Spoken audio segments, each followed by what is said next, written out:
অনি তারপর তারপরে কিছু না। শুধু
সালামু আলাইকুম, সবার কি অবস্থা?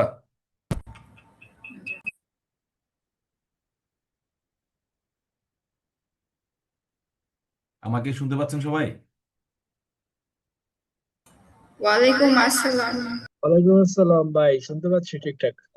আচ্ছা, ঠিক আছে। এবার সবাই আপনারা মিউট করে ফেলেন, আমরা সরাসরি লেকচারে চলে যাচ্ছি।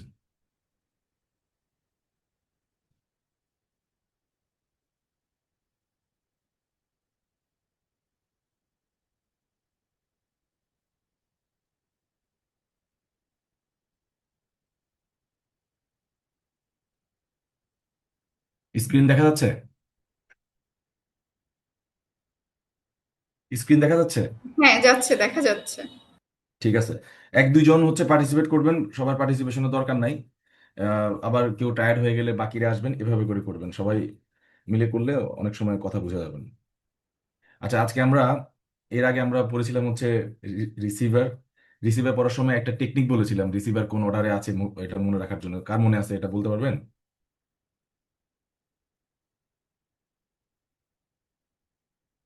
রিসিভার কোন অর্ডারে আছে এটা মনে রাখার জন্য একটা টেকনিক বলেছিলাম। রিসিভার হচ্ছে বাই প্রবাবলি নবীজি। 44 এ আছে। কোথায় না, আছে? অর্ডার 40। এটা হ্যাঁ, হচ্ছে যে 40 এজ, নবীজির যে হচ্ছে নবুয়ত প্রাপ্তির বয়স, এটা যে হ্যাঁ, মানে রিসিভার নিয়োগ করতে গেলে একটা ম্যাচিওর, একটা ভালো ওই দায়িত্বশীল লোক লাগে, যে হচ্ছে ওই ডিসপিউটেড প্রপার্টিটাকে টেক কেয়ার করবে। তো সাধারণত 40 বছর বয়সে হচ্ছে একজন মানুষ বা একজন পুরুষ বা যেটাই বলি, মহিলা বলি, আহ, সে ম্যাচিওর হয়। মানে এটা হচ্ছে জাস্ট আমাদের টেকনিক আর কি, মনে রাখার মতো। এই জন্য আল্লাহ রাসূল সাল্লাল্লাহু আলাইহি সাল্লামকেও 40 বছর বয়সে নবুয়ত দিয়েছিলেন। তো এই জন্য 40-কে আমরা এভাবে করে মনে রাখছিলাম, রিসিভার 40-তে আছে। এটা জাস্ট একটা টেকনিক মনে রাখার জন্য, যে যেভাবে মনে রাখতে পারে সবাই। You are at your liberty to remember anything by your own techniques। আমারটা যে রাখতে হবে বিষয়টা এরকম না। তো চলেন আমরা আপিলে যাই। আমি সব সময় শুরুতে একটা কথা বলছিলাম, যেহেতু আমরা আইনে পড়ি, আইনের ব্যাপারটা হচ্ছে টোটালি কমন সেন্সের উপরে ডিপেন্ড করে সবকিছু হয়। এই জন্য আইন পড়তে ভালো লাগে, অ্যাপ্লাই করতে ভালো লাগে। আর আইনকে যত সহজে পড়া যায়, যত সহজে অনুধাবন করা যায়, ততই বেটার। জটিলতার দিকে গেলে সমস্যা। আইন এমন একটা বিষয়, জটিলতা করতে গেলে সেটা জটিল হতেই থাকবে, হতেই থাকবে, শেষ হবে না। আবার সহজ করতে গেলেও খুব ইজিলি সেটাকে আর্টিকুলেট করা যাবে। যেমন ধরেন, আপনাকে যদি কেউ জিজ্ঞেস করে আম কি, এখন আপনি মনে মনে ভাববেন, ওভার থিঙ্কিং শুরু করবেন, কি আম কি, আমের সংখ্যা কিভাবে দিব, মানে অনেক চিন্তা করতে থাকবেন। ওভার থিঙ্কিং এর দরকার নেই, সিম্পলি বলেন যে আম হচ্ছে একটা ফল। এরপরে আস্তে আস্তে স্টার্ট করেন, পরে আস্তে আস্তে আরো অনেক নোটস, অনেক ডিটেল অ্যাড করেন। বাট শুরুতে বলে ফেলেন যে আম হচ্ছে একটা ফল। ঠিক তেমনি করে যদি আমরা বলি অ্যাপিল কি, সহজ ভাষায় বললাম তো অ্যাপিল কি, বা আমরা যেটা আপিল বলি, আপিল কি?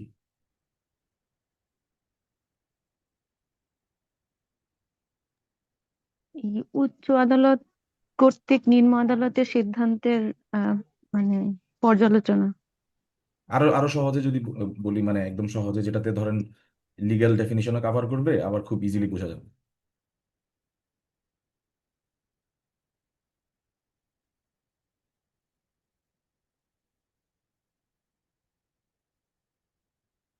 বলতে পারবেন কেউ?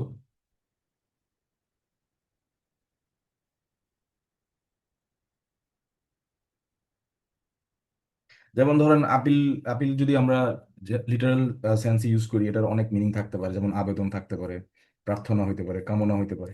বাট আমরা যেহেতু সিপিসির আপিল বা লিগ্যাল টার্মে আপিল বলতেছি, সুতরাং এই আপিলের একটা ছোট্ট একটা মানে এটা হচ্ছে উচ্চ উচ্চ, এই যেমন লিয়া যেটা বললো উচ্চ আদালত, উচ্চ আদালত। আর পরে কি বললেন, উচ্চ আদালতে যাবাই তো? মানে উচ্চ আদালত কর্তৃক নিম্ন আদালতের রায়ের পর্যালোচনা। বা আমরা এটাকে বলতে পারি যে উচ্চ আদালতে যাওয়া বা উচ্চ আদালতে বিচার প্রার্থনা করা।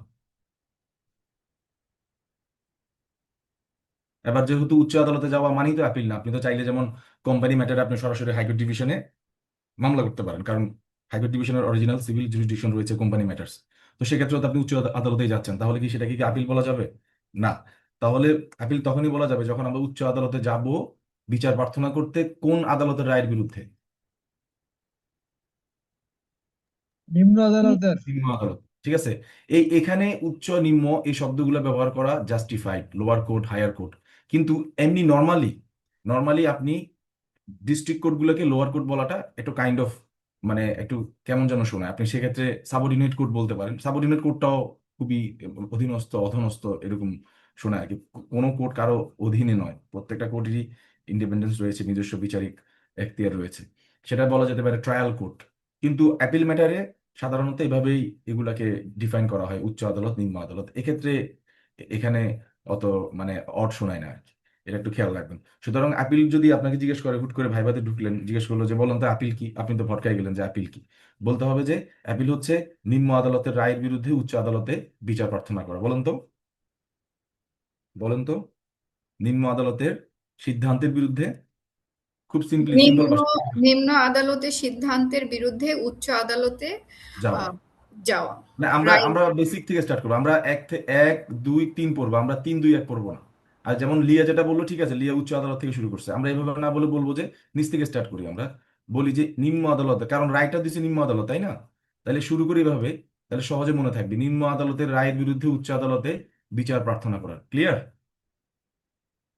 সবাই লিখছেন? সবাই লিখে ফেলেন খাতার মধ্যে।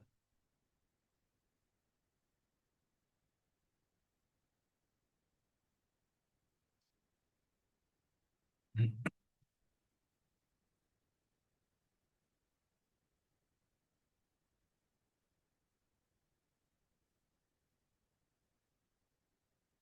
তাহলে বলুন তো অ্যাপিল কি?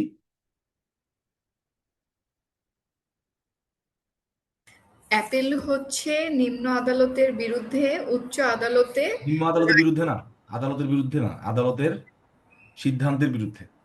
আদালতের সিদ্ধান্তের বিরুদ্ধে। হ্যাঁ, সিদ্ধান্ত হইতে পারে, ডিক্রি হইতে পারে, অর্ডার হইতে পারে। সিদ্ধান্ত বলবেন, ডিক্রি বা অর্ডার এভাবে বলার দরকার নাই। বলবেন যে সিদ্ধান্ত বা রায়, দুইটাই বলতে পারেন, যে রায় একই কথা। যে নিম্ন আদালতের রায়ের বিরুদ্ধে বা সিদ্ধান্তের বিরুদ্ধে উচ্চ আদালতে বিচার প্রার্থনা করা। মানে আমি এই বিচার মানি না। আপিল কখন হয়? আপিল হয় এই শব্দটার বিপরীতে, যে আমি এই বিচার মানি না। তখন কি করব? তখন উচ্চ আদালতে যাব। কি করব? উচ্চ আদালত না, তখন কি করব আমি? মানে আমি এই বিচার মানি না, তখন কি করব তখন বলেন? আপিল আপিল করব। করব উচ্চ আদালতের কাছে। হ্যাঁ। তারপরে আমার চোখে এই রায়ে স্পষ্ট বিচারিক ভুল রয়েছে। কি করব তখন? তখন কি করব? রিভিউ করব। কি করব? রিভিউ আবেদন করব। তারপরে আমি দেখেছি জজ সাহেব আইনের বাইরে গিয়ে এই সিদ্ধান্ত দিয়েছেন, তখন কি করব?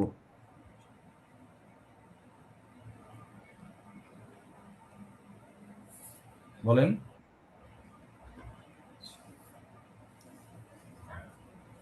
রিভিশন করব।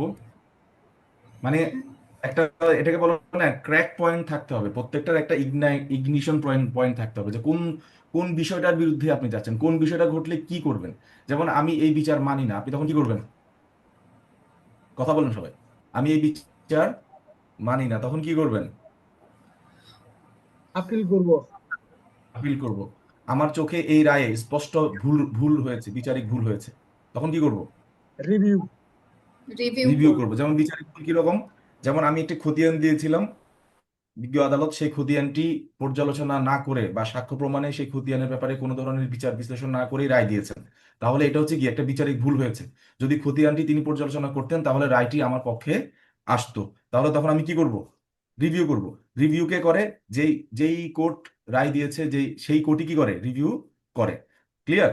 তাইলে তখন আপনি একটা অ্যাপ্লিকেশন দিয়ে বলবেন যে স্যার আপনি প্লিজ এই খতিয়ানটা আরেকবার দেখেন, এটাকে হচ্ছে আপনি সাক্ষ্য প্রমাণে নিয়ে আসেন। তাহলে আপনার সিদ্ধান্ত হয়তো ভ্যারি করতে পারে। মানে আপনি, আমার কাছে মনে হচ্ছে এখানে একটা স্পষ্টত ভুল হয়েছে। তাহলে এটা কি হবে? রিভিউ হবে। আর যদি আপনি দেখেন যে সব ঠিক আছে, বাট জজ সাহেব আইনের বাইরে গিয়ে, একদম মানে আইনের বাইরে গিয়ে তিনি সিদ্ধান্ত নিয়েছেন, তখন সেখানে কি করব? তখন সেখানে রিভিউ করব, সরি রিভিশন করব। রিভিশন কোথায় করব? হাইকোর্ট ডিভিশনে। রিভিউ কোথায় হয়? সেলফ, মানে যে কোর্ট রায় দিয়েছে সে করবে। অ্যাপিল কোথায় হয়? উচ্চ আদালতে, হায়ার কোর্টে। ক্লিয়ার? বুঝা গেছে? মানে বেস পয়েন্টগুলো ধরতে পারছেন? কথা বলেন। জি। দুইজন দুইজন হচ্ছে, আপনারা আনমিউট করে থাকেন, তাইলে আমার ইন্টারেকশনটা সহজ হবে। রাকিব থাকেন, আর অন্য যে কোনো একজন থাকেন। তাহলে আমাদের বেস পয়েন্টটা কি? প্রথমটা যদি বলি আমি এই বিচার মানি না, এই বিচারটা হয় নাই, আমি একদম আবার নতুন করে বিচার চাই, তখন আমি কি কি কি করব? রিভিউ করব। না, আপিল করব। আপিল করব। আপিল করব। আমার কাছে মনে হয়েছে এই রায়ে স্পষ্ট ভুল রয়েছে, কোনো একটা জায়গায় স্পষ্ট ভুল করছেন। মানে তাহলে রিভিউ। পুরা রায় মোটামুটি ঠিক আছে, বাট কয়েকটা জায়গায় তিনি ভুল করছেন, যে ভুলগুলো যদি না করতেন তাহলে রায়টা অন্যরকম হতো। সেখানে কি করব? রিভিউ। রিভিউ করব। সেখানে রিভিউ করব। আর যদি দেখি যে করা হবে। হচ্ছে বিচারক মানে আইনের বাইরে গিয়ে সিদ্ধান্ত দিয়েছেন, সেখানে কি করব? Review revision. করব। Sorry, revision. রিভিশন। এই আপনি আগে মাথা ঠিক করেন, মানে আগে খেয়াল করে শুনেন, তারপরে তারপরে ইয়া করেন, পার্টিসিপেট করেন।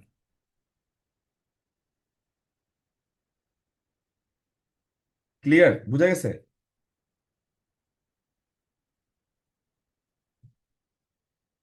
ধরেন আপনি একটা টাইটেল মামলা করলেন, ডিক্লারেশন শুট করলেন, সেটা হেরে গেলেন, আপনি কি করবেন? কি করবেন? আপিল। আপিল করব। আপিল করবেন। Okay fine.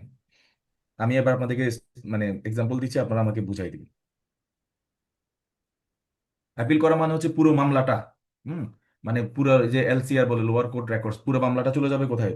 উচ্চ আদালতে। সেখানে আবার নতুন করে বিচার হবে, নতুন করে বা সাক্ষী নিতে পারে, নতুন করে ইস্যু গঠন করতে পারে, এভরিথিং নতুন করে হবে। অ্যাজ ইফ মামলাটা আবার নতুন করে হচ্ছে, বাট কোথায় হচ্ছে? আপার কোর্টে হচ্ছে। এটা হচ্ছে অ্যাপিল।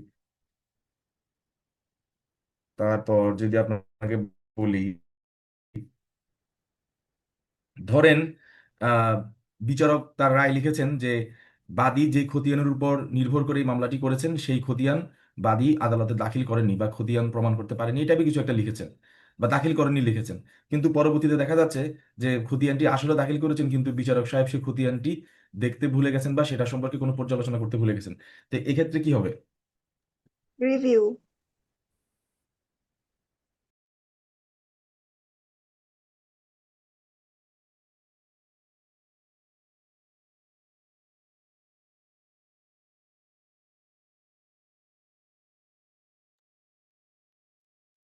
Okay fine.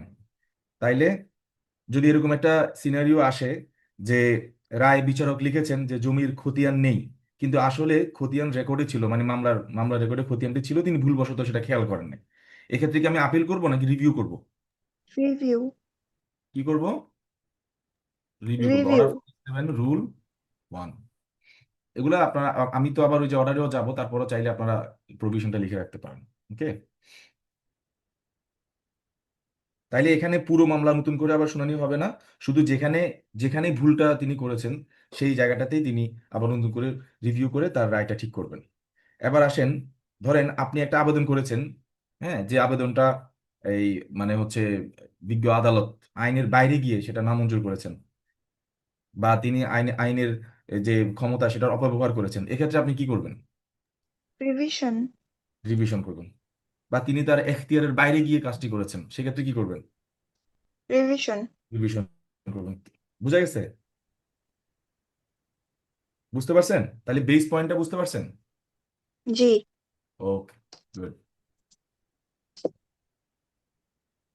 কারণ আমরা আপিল রিভিউ রিভিশনের আগে যে কখন আমি আপিল করব, কখন রিভিউ করব, এটার বেস পয়েন্টটা আমাকে আগে বুঝতে হবে, তাইলেই বাকি জিনিসগুলো আমি সহজে ধরতে পারবো।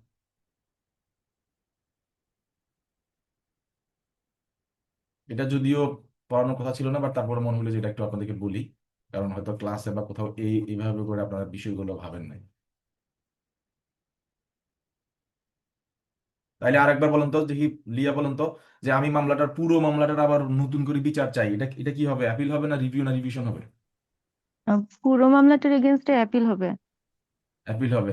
তারপরে বিচারক সাহেব তার রায়ের এক জায়গায় আমার গুরুত্বপূর্ণ একটা এভিডেন্স তিনি নিতে ভুলে গেছেন, বা হচ্ছে সেটাতে স্পষ্ট ভুল করছেন, বা সেটাকে তিনি হুম। পর্যালোচনা করেন না, সেক্ষেত্রে আমি কি করব? কোনটা করে বেটার সেখানে হবে? সেখানে রিভিউতে যাব, রিভিউ করব।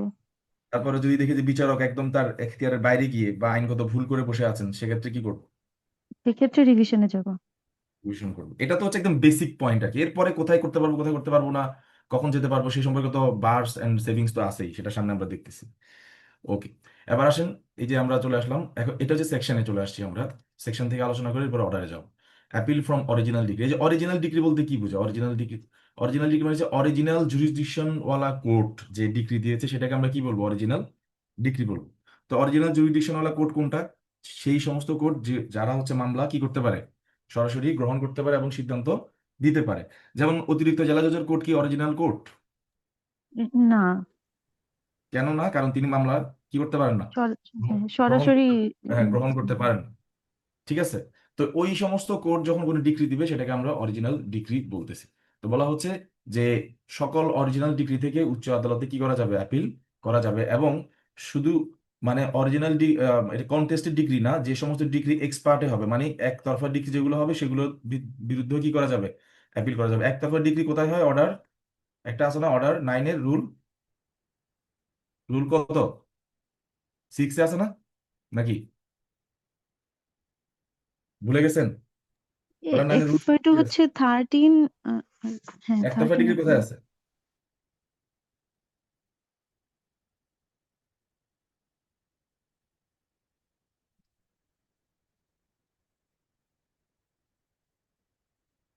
অর্ডার, অর্ডার এটা কত? অর্ডার 9 না? অর্ডার 9-এর, যেমন ধরেন একতরফা ডিগ্রি হচ্ছে ধরেন যেখানে প্লেইন্টিফ আসবে বা ডিফেন্ডেন্ট আসবে না আর কি, সেখানে তো একতরফা হবে। অর্ডার 9-এর রুল 6-এ হয় না? 6-এর, 6-এর 1-এর এতে, 1-এর লাগবে না, অর্ডার 9-এর রুল 6, এখানে কি হয়? একতরফা ডিগ্রি হয়। আপনারা মনে হয় অনেকদিন ধরে সিপিসি পড়েন না, ভুলে গেছেন আমার মতো। তাহলে অর্ডার 9-এর রুল 6-এ কি হয়? একতরফা ডিগ্রি হয়। একতরফা ডিগ্রি কখন হয়? প্লেইন্টিফ আসলো, ডিফেন্ডেন্ট আসলো না, তখন তো কোর্ট প্লেইন্টিফের পক্ষে কি দিয়ে দিবে? রায় দিয়ে দিবে, ডিগ্রি দিয়ে দিবে। এই ডিগ্রিটা তখন কি হচ্ছে? একতরফা হচ্ছে না, কারণ ডিফেন্ডেন্টকে তো শোনার সুযোগ হয়নি তখন। ক্লিয়ার?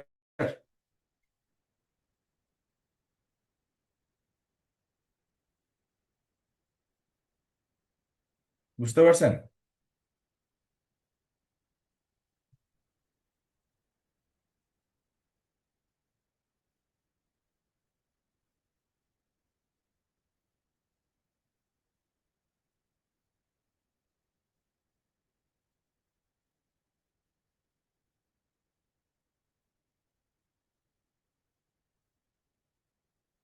আপনারা কি শুনতে পাচ্ছেন? জি। হ্যাঁ, এটার বিরুদ্ধে আবার যে 9-13 যেটা আছে ওইটা করা যাবে, বাট আবার কি করা যাবে? অ্যাপিলও করা যাবে। এটার অনেকগুলো রেমেডি আছে একতরফা ডিগ্রির বিরুদ্ধে আর কি। এখানে আমরা দেখতে পাচ্ছি যে মানে কখন অরিজিনাল ডিগ্রির বিরুদ্ধে আপিল করা যাবে এটা দেখতে পাচ্ছি। কিন্তু কোন ডিগ্রির বিরুদ্ধে আপিল চলবে না সেটা হচ্ছে কনসেন্ট ডিগ্রি। কি ডিগ্রি? কি ডিগ্রি? Consent decree. তাই দুই ধরনের ডিগ্রির বিরুদ্ধে আপিল চলবে, একটা হচ্ছে অরিজিনাল ডিগ্রি, একটা হচ্ছে এক্স পার্টি ডিগ্রি। এগুলাতে অ্যাপিল চলবে, এটাতে অ্যাপিল কি চলবে না, সেটা হচ্ছে কনসেন্ট ডিগ্রি। অর্ডার কততে বলা আছে? 23 এর 3-তে।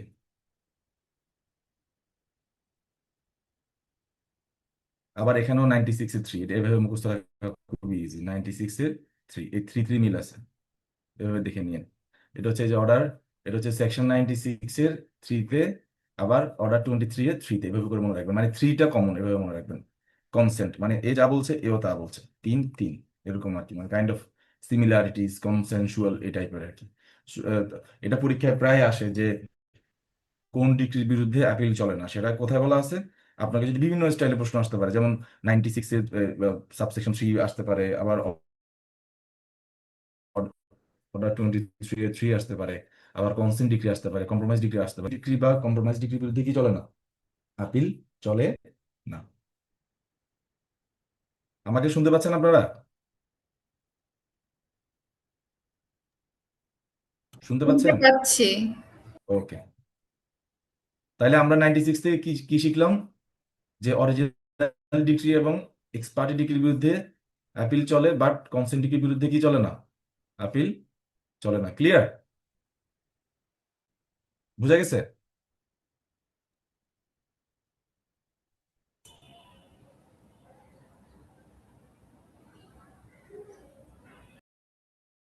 কথা বলেন।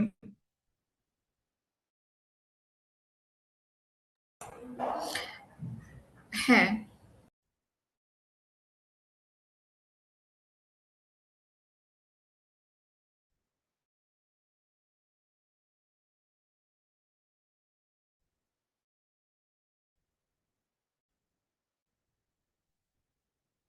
লিয়া আছেন? লিয়া,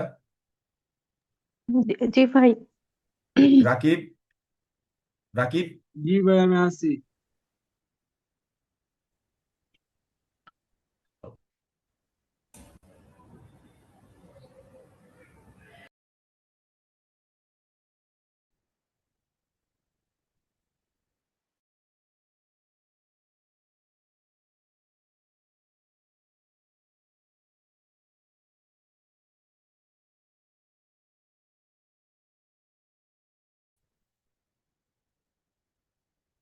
রাকিব শুনতে পাচ্ছ?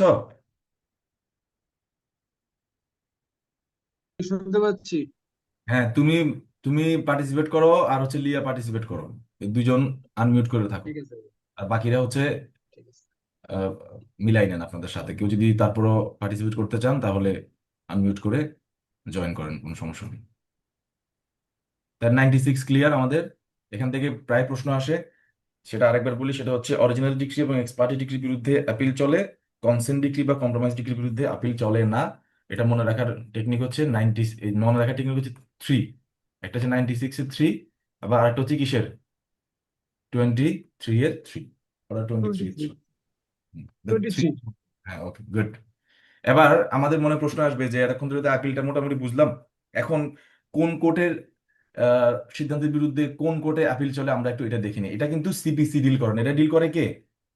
এটা ডিল করে civil courts act. Court of by CCA 1887। হ্যাঁ, সিভিল কোর্টস অ্যাক্ট এটা ডিল করে। আমি বলতে পার্টিসিপেট করতে বললে বা আমি কোশ্চেন করলে তখন তখন বলবা, এর আগে বলার দরকার নেই। তাইলে ওই যে বোঝা যাবে না যে কে কি বলতেছে। তো তাহলে কোন কোর্টের সিদ্ধান্তের বিরুদ্ধে কোন কোর্টে অ্যাপিল চলবে সেটা বলা আছে কোথায়? Civil courts act. ওকে, তো আমরা শুরুতে মানে দেখবো যে হচ্ছে ডিস্ট্রিক্ট এবং এডিশনাল ডিস্ট্রিক্ট জাজের যে কোর্টগুলো আছে সেই কোর্টগুলো থেকে অ্যাপিল কোথায় যায়।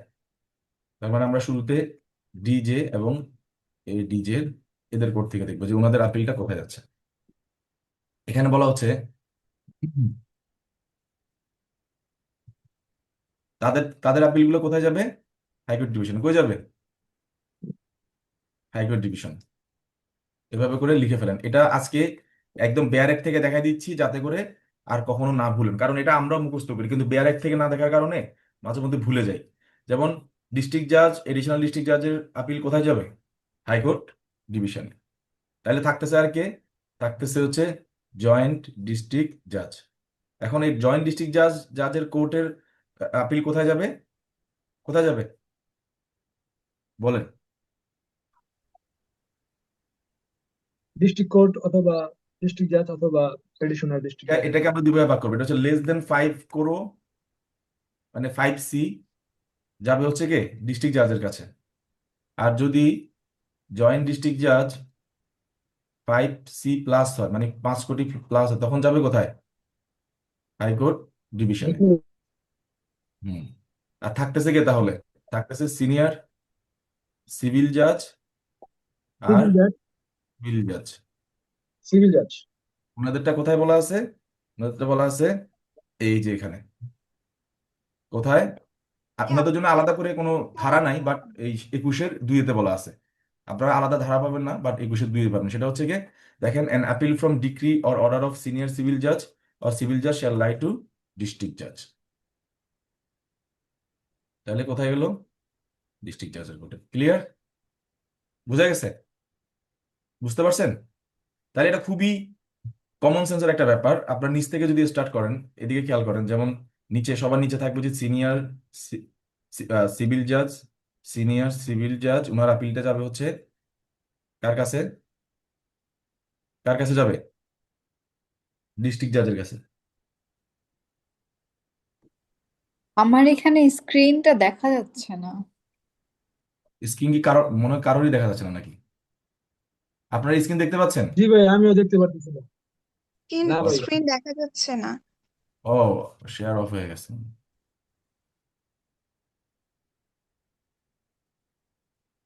এখন দেখতে পাচ্ছেন? হ্যাঁ, এখন জি দেখা ভাই, যাচ্ছে। ওকে। তো এতক্ষণ বলতেছেন না কেন বোকারা? তাহলে আসেন এবার আপনাদের থেকে জিজ্ঞেস করে করে আমরা এখন এটা শিখবো। তাইলে দেখবেন এটা সারা জীবন মনে থাকবে। তারপরে আইনের কোথায় আছে সেটা দেখাই দিব, কেমন? ওকে। এটা অনেকে ভুলে যায়, আমিও ভুলে যাই এটা কেমন অনেক সময়। ধরেন একদম নিচ থেকে আসি আমরা। সবার নিচে কে আছে? সিভিল জাজ এবং সিনিয়র সিভিল সিভিল জাজ। ওনার আপিল কই যাবে? ডিস্ট্রিক্ট জাজ। কই যাবে? ডিস্ট্রিক্ট জাজ। ঠিক আছে। তারপরে আমরা দেখবো উনাদের পরে কে আছে? জয়েন্ট ডিস্ট্রিক্ট জাজ। উনারটা কই যাবে? ডিস্ট্রিক্ট জাজের কাছেই যাবে, স্বাভাবিক। কখন? যখন সেটা less than 5C, মানে 5 crore নিচে থাকবে। ঠিক আছে। আর যদি 5 কোটির বেশি হবে হ্যাঁ, তখন আর যাবে যদি হাইকোর্ট। সেটা +5C হয়, তখন সেটা কই চলে যাবে? হাইকোর্ট ডিভিশনে। এবার আমরা যাব হচ্ছে এডিশনাল ডিস্ট্রিক্ট জাজ। ওনারটা কই যাবে? হাইকোর্ট ডিভিশনে। তারপরে আমরা যাব ডিস্ট্রিক্ট জাজ। ওনারটা কই যাবে? হাইকোর্ট ডিভিশনে। ক্লিয়ার? বুঝা গেছে? সবাই বুঝতে পারছেন এটা? একদম ক্লিয়ার? অনি বলেন তো, বুঝছেন কিনা?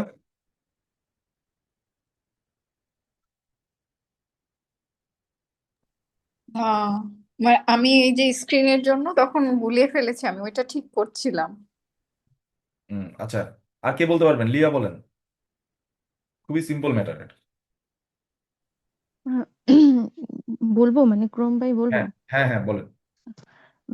সিভিল জাজ এবং সিনিয়র সিভিল জাজের আহ, রায়ের বিরুদ্ধে আপিল যাবে ডিস্ট্রিক্ট জাজ কোর্টে। আর জয়েন্ট ডিস্ট্রিক্ট জাজ কোর্টের এখানে হচ্ছে দুইটা ফোরাম। একটা হচ্ছে যদি তার কাছে যে মামলাটা এসেছে ওইটা যদি 5 কোটি টাকার উপরে হয়, তাহলে সেটা যাবে হচ্ছে হাইকোর্ট ডিভিশনে আপিল। আর হুম, যদি মূল্যমান হচ্ছে 5 কোটির নিচে হয়, তাহলে সেটা যাবে ডিস্ট্রিক্ট জাজ কোর্টে। আর হুম। ডিস্ট্রিক্ট জাজ, অ্যাডিশনাল ডিস্ট্রিক্ট জাজ, এদের রায়ের বিরুদ্ধে আপিল যাবে হাইকোর্ট ডিভিশনে। গুড।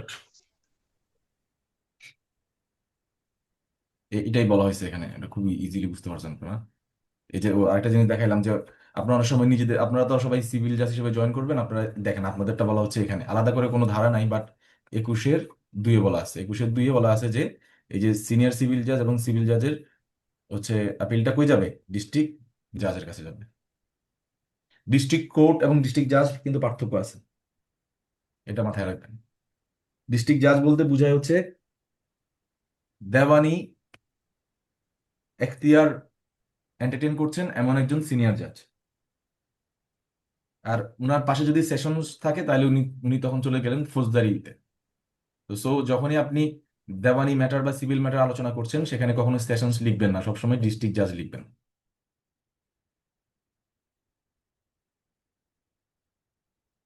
আর এখানে একটা জিনিস বলা আছে, অনেক সময় ভাইবাদের এটা কোশ্চেন করে যে একজন এডিশনাল ডিস্ট্রিক্ট জাজ তার ক্ষমতা কি। আমরা জানি একজন এডিশনাল ডিস্ট্রিক্ট জাজের ক্ষমতা কার ক্ষমতার মতো, সেম এস দি ডিস্ট্রিক্ট জাজ। তার মানে ডিস্ট্রিক্ট জাজ যে সমস্ত অ্যাপিল শুনতে পারবেন সেই সমস্ত অ্যাপিল একজন এডিশনাল ডিস্ট্রিক্ট জাজও শুনতে পারবেন।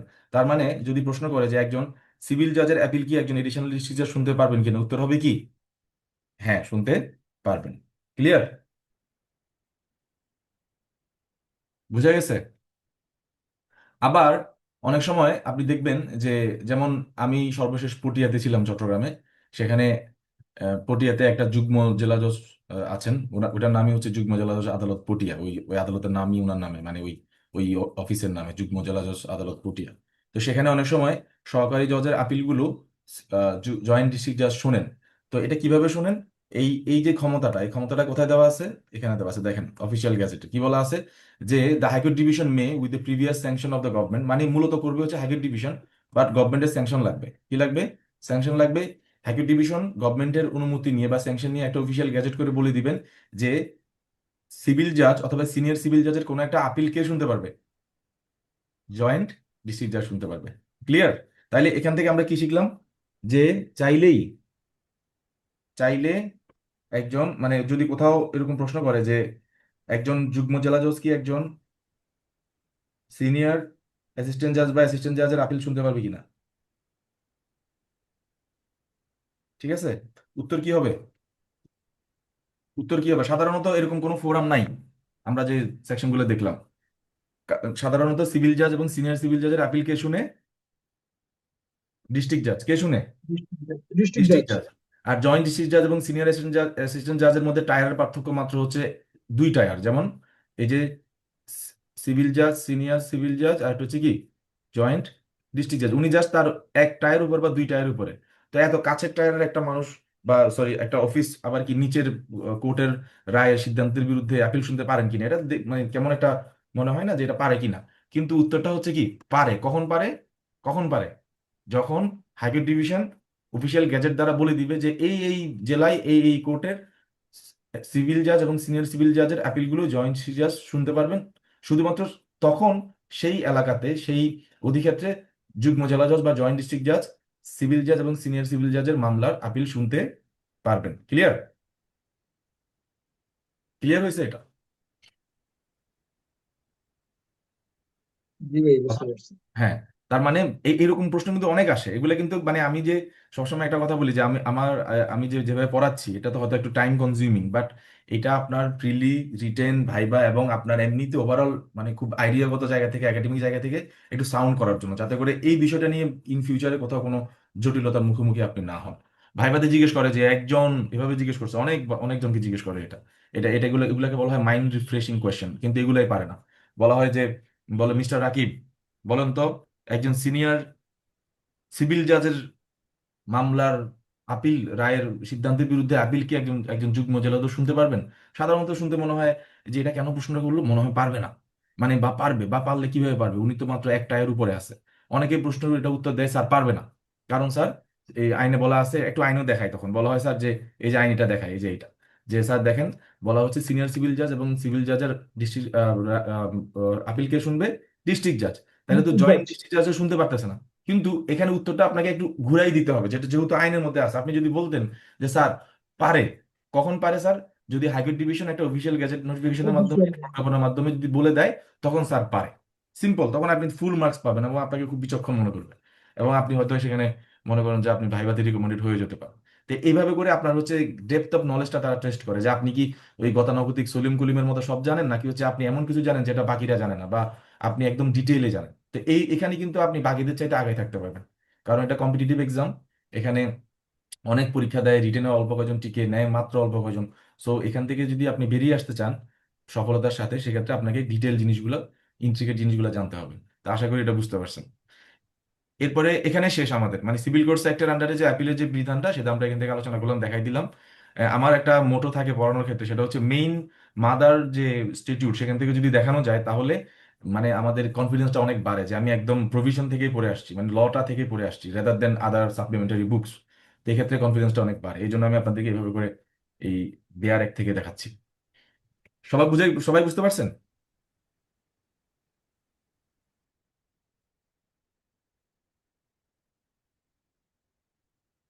সবাই বুঝতে পারছেন এটা? তাহলে আমরা একটু জিজ্ঞাসা করি। শান্তা বলুন তো, সিনিয়র সিভিল জাজের মামলার সিনিয়র সিভিল জাজের মামলার সিদ্ধান্তের বিরুদ্ধে যুগ্ম জেলা জজ আপিল করা যাবে জেলা জজ কোর্টে?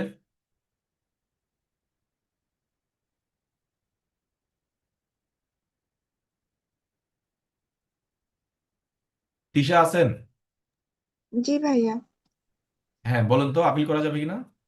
জি, আপিল করা যাবে, বাট সেক্ষেত্রে অফিসিয়াল গ্যাজেটের মাধ্যমে পারমিশন লাগবে হাইকোর্ট ডিভিশনের। মানে হাইকোর্ট ডিভিশন যদি ওই জয়েন্ট ডিস্ট্রিক্ট জাজকে এম্পাওয়ার করে, সেক্ষেত্রেই তিনি কেবল তাহলে পারবে। অ্যাপিল নিতে পারবেন। এই তো good। নর্মালি হইতে পারবে না, বাট যদি হ্যাঁ পারমিশন হ্যাঁ দেয় দেন। হ্যাঁ, ভেরি গুড, এই তো ফুল মার্কস পেয়ে যাবেন, এটাই হচ্ছে উত্তর। Okay fine.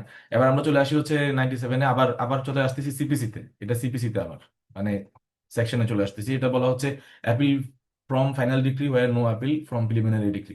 মানে যেখানে, এটা খুবই সিম্পল, আমি ডিটেলে যাব না, যেখানে আপনি প্রিলিমিনারি ডিগ্রির বিরুদ্ধে আপিল করেন না, সেখানে ফাইনাল ডিগ্রির বিরুদ্ধে কি করতে পারবেন না, আপিল করতে পারবেন না। এই যে কি লেখা আছে, প্রিক্লুডেড, মানে আপনাকে বার করা হবে।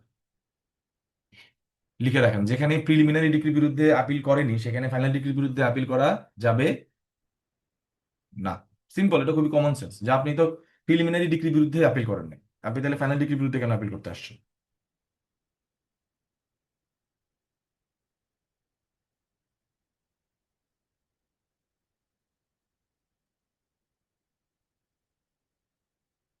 তারপর এখানে 98-এ বলা হচ্ছে যে যেখানে অ্যাপিলটি দুইজন জাজ শোনেন, the appeal shall be decided in accordance with the opinion of the sub জাজ অফ দ্য মেজরিটি।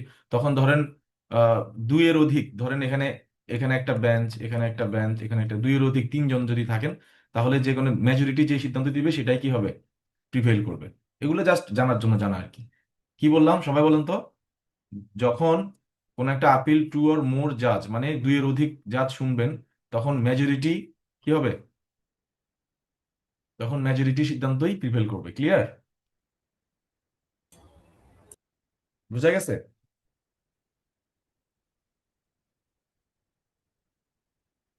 এটা বুঝতে পারছেন?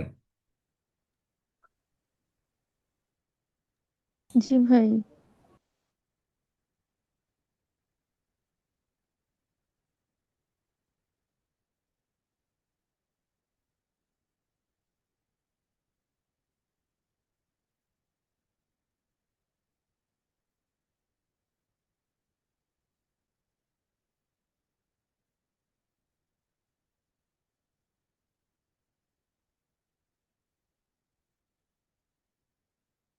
ওকে।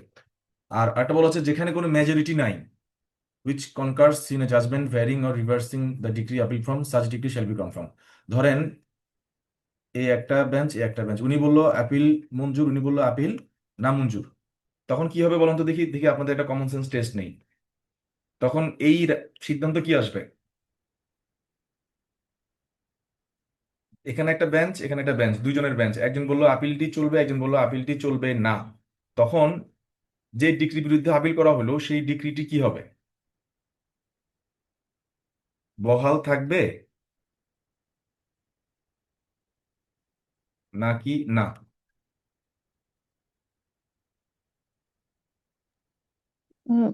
বহাল থাকবে। বাকিরা কি বলেন দেখি, বাকিরা কি বলেন? বহাল থাকবে। ভেরি গুড, মানে আগের যে রায়টা ছিল সেটাই কনফার্ম হবে।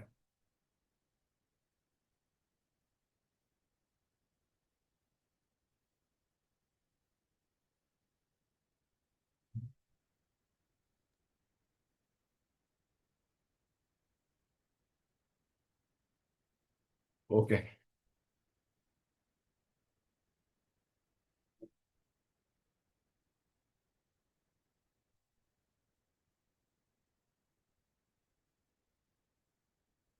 আর এখানে নিচে বলা হয়েছে এগুলা জাস্ট কমন সেন্স আর কি। ধরেন একটা বেঞ্চ, দুইটা বেঞ্চ, তিনটা বেঞ্চ ছিল, বাট এই দুইজন মিলে সিদ্ধান্ত নিছে এবং তারা হচ্ছে দুজনই একজন মানে তাদের মধ্যে ডিফার করছে। একজন বললো যে এটা চলবে, একজন বললো যে চলবে না। তখন যে 3 নম্বর যে আছে উনাকে এখানে ইনক্লুড করা হবে, করে এই উনার সিদ্ধান্তের ভিত্তিতে তখন সিদ্ধান্ত নেওয়া হবে। উনি যদি এর পক্ষে যায় তাহলে এরটা টিকবে, উনি যদি এর পক্ষে যায় তাহলে এরটা টিকবে।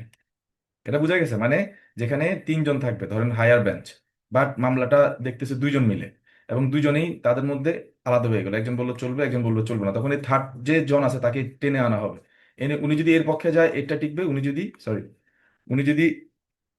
উনি যদি হায়ের পক্ষে যায় হা টিকবে, উনি যদি না এর পক্ষে যায় না টিকবে। এটা বলা হয়েছে। তবে এই যে বেঞ্চের যে ব্যাপারটা, এটা কোনোভাবেই হাইকোর্ট ডিভিশনের একটা ক্ষমতা আছে, এটাকে বলা হয় লেটার্স প্যাটার্ন পাওয়ার। মানে এটা কি জিনিস, অনেক জায়গায় প্রশ্ন আসতে পারে। এটা হচ্ছে হাইকোর্টের বেঞ্চ পুনর্গঠনের পাওয়ার। কি বললাম? হাইকোর্টের এই যে লেটার্স প্যাটার্ন পাওয়ারটা, হ্যাঁ, এটা কিন্তু আলাদা কোনো আইনের মাধ্যমে না। এটা হচ্ছে যখন ধরেন আপনার এই যে ইন্ডিয়ান হাইকোর্টস অ্যাক্ট যখন হলো 1861-এ, হ্যাঁ, এই যে এটা লেখেন আপনারা, Indian High Courts Act, Indian High Courts Act 1861-এ যখন হইলো, তখন এই ক্ষমতাটা ঢুকানো হইলো 1862-তে। এটাকে বলা হয় লেটার্স প্যাটেন্ট প্রভিশন বা পাওয়ার। এটা কি? এটা হচ্ছে বেঞ্চ পুনর্গঠনের ক্ষমতা। কে কোন বেঞ্চে বসবে, কোন বেঞ্চে কে কে থাকবে, এই ক্ষমতা এটা প্রধান বিচারপতিকে দেওয়া আছে। হুম।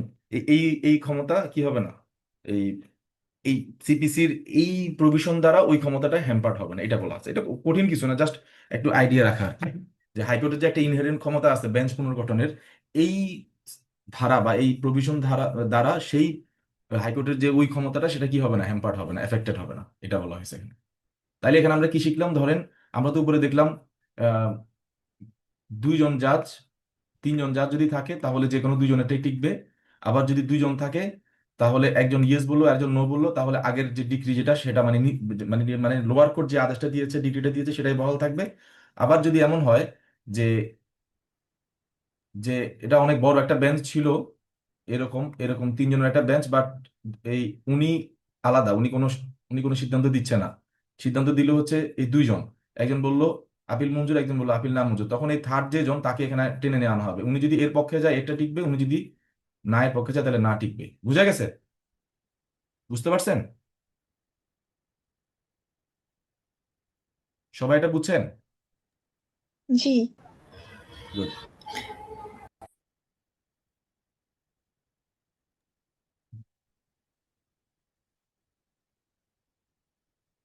আপনার খাতার মধ্যে লিখতেছেন, এগুলা নোট করতেছেন? জি ভাই, নোট করতেছি। গুড।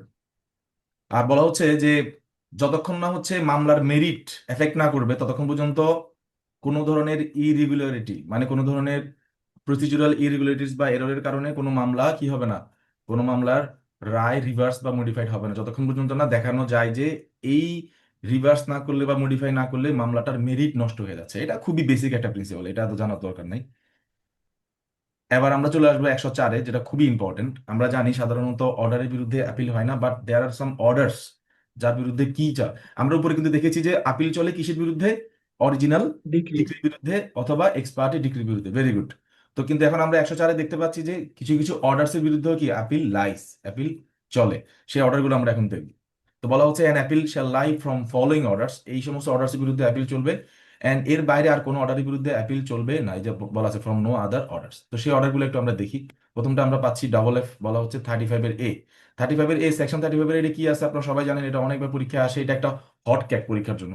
সেটা হচ্ছে কি, মিথ্যা বা ভিত্তিহীন মামলা করলে যে ক্ষতিপূরণ দেওয়া হয় তার বিরুদ্ধে কি চলে। অনেকে কিন্তু এটা জানে না, পরীক্ষার মধ্যে আসে কিন্তু, যে মিথ্যা বা ভিত্তিহীন মামলার কারণে যে ক্ষতিপূরণ দেওয়া হয়, সেই ক্ষতিপূরণের আদেশের বিরুদ্ধে কি করা যায়? আপিল। আপিল। তাহলে প্রশ্নটা এভাবে করি, মিথ্যা বা ভিত্তিহীন মামলা করলে কি দেওয়া যায়? আপিল। ক্ষতিপূরণ, ক্ষতিপূরণ দেওয়া যায়। সেই ক্ষতিপূরণের বিরুদ্ধে কি করা যায়? আপিল করবে। আপিল করা যায়। গুড। তবে এই ক্ষতিপূরণের বিরুদ্ধে আপিল করার ক্ষেত্রে আপনাকে 2টা জিনিস প্রমাণ করতে হবে। একটা হচ্ছে যে এমন আদেশ দেওয়ার কথাই ছিল না, মানে এই ক্ষতিপূরণ দেওয়ার কথাই ছিল না, অথবা ক্ষতিপূরণের টাকা কি আরো কম দেওয়া উচিত ছিল। ঠিক আছে? গ্রাউন্ড কয়টা? 2টা। কি কি? যে ক্ষতিপূরণের আদেশ দেওয়ার কথাই ছিল না, মানে জজ সাহেব শুধু শুধু এই আদেশটা দিচ্ছেন, আমাকে হয়রানি করার জন্য দিচ্ছেন, এরকম একটা গ্রাউন্ড দেখাইতে হবে। অথবা দেখাতে হবে যে উনি দিছেন দিছেন ঠিক আছে, উনি আরো কম দিতে পারতেন, উনি আমাকে অনেক টাকা দিয়েছেন, আমি গরিব মানুষ, আমি এমনিতে জমি গরু সব বিক্রি করে মামলাটা পরিচালনা করছি, উনি আমাকে আবার ক্ষতিপূরণ দিলেন। তাহলে গ্রাউন্ড হবে কয়টা? কয়টা গ্রাউন্ডে এই অ্যাপিলটা করা যাবে বলেন তো?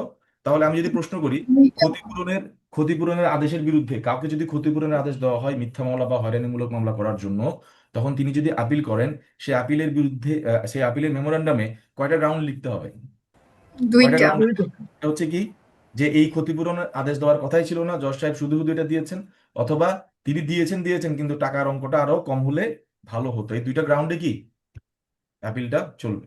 অ্যাপিল করা যাবে। গুড। তাহলে আমরা একটা অর্ডার পাইলাম যে ক্ষতিপূরণের আদেশের বিরুদ্ধে কি করা যায়, অ্যাপিল করা যাবে। 2 নম্বরে আমরা দেখবো জিতে, সেটা হচ্ছে কি, যে ধরেন একটা ইনজাংশন দেওয়া হলো বা একটা আটক করা হলো, কিন্তু ধরেন ইনজাংশন বা আটক করলে কার বিরুদ্ধে যায়? বিবাদীর বিরুদ্ধে যায় না? কার বিরুদ্ধে যায়? বিবাদীর বিরুদ্ধে। তো বিবাদী দেখাইলো বা প্রমাণ করলো আদালতে যে এটা অযৌক্তিকভাবে হয়েছে। কিভাবে হয়েছে? অযৌক্তিকভাবে হয়েছে বা এটা ঠিক হয় নাই। তখন আদালত সেই ইনজাংশন বা যে আটক আদেশ যার বিরুদ্ধে দিয়েছে তাকে এই কার বিরুদ্ধে দিয়েছে? এটা বিবাদীর বিরুদ্ধে। তাহলে বিবাদীর বিরুদ্ধে দিলে এখন আদালত কাকে ক্ষতিপূরণ দিতে বলবে? কাকে ক্ষতিপূরণ দিতে বলবে? বাদীকে। বুঝলো? কারণ বাদীর ফেভারে তো দিয়েছিল। হুম। ইনজাংশনটা বাদীর ফেভারে দিয়েছে, আটক বাদীর ফেভারে করেছে। কাকে করেছে? বিবাদীকে করেছে, বা বিবাদীর সম্পত্তি ইনজাংশন আন্ডারে চলে আসছে। তাহলে পরবর্তীতে যখন দেখা গেল এটা একটা অযৌক্তিকভাবে হয়েছে, এটা ঠিক হয় নাই, বা এটা ভুল প্রমাণিত হয়েছে যে এই আদেশটা দেওয়া ঠিক হয় নাই, তাহলে যার ফেভারে এই আদেশটা দেওয়া হয়েছিল তাকেই তো ক্ষতিপূরণ দিতে হবে, তাই না? সে কে? সে কে? বাদী। তো তখন এই বাদীকে যখন ক্ষতিপূরণ দেওয়ার জন্য আদালত বলবে, তখন সেই আদেশের বিরুদ্ধে কি করা যাবে? কি করা যাবে? অ্যাপিল করা যাবে। তার মানে আমরা এখানে দুইটা অর্ডার পাইলাম, যে দুইটা অর্ডারই হচ্ছে কিসের অর্ডার বলেন তো? কে বলতে পারবে কিসের অর্ডার? ক্ষতিপূরণ। Very good, very good, brilliant. দুইটাই কিসের অর্ডার? ক্ষতিপূরণের অর্ডার। ক্ষতিপূরণ। এই ক্ষতিপূরণ, এই ক্ষতিপূরণ, দুইটাই দুইটাই খাইছে কে? দুইটাই কে, মানে কার বিরুদ্ধে আদেশ হয়েছে? কে বলতে পারবে? বিবাদীর বিরুদ্ধে। না, দুইটাই কে কার বিরুদ্ধে আদেশ ও, হয়েছে? কে বলতে পারবে? বাদীর বিরুদ্ধে আপিল হয়েছে। রাইট, দুইটাই কার বিরুদ্ধে আদেশ হয়েছে? বাদী। যেমন মিথ্যা মামলা কে করছে? বাদী করছে, সুতরাং তারে ক্ষতিপূরণ দিছে সে।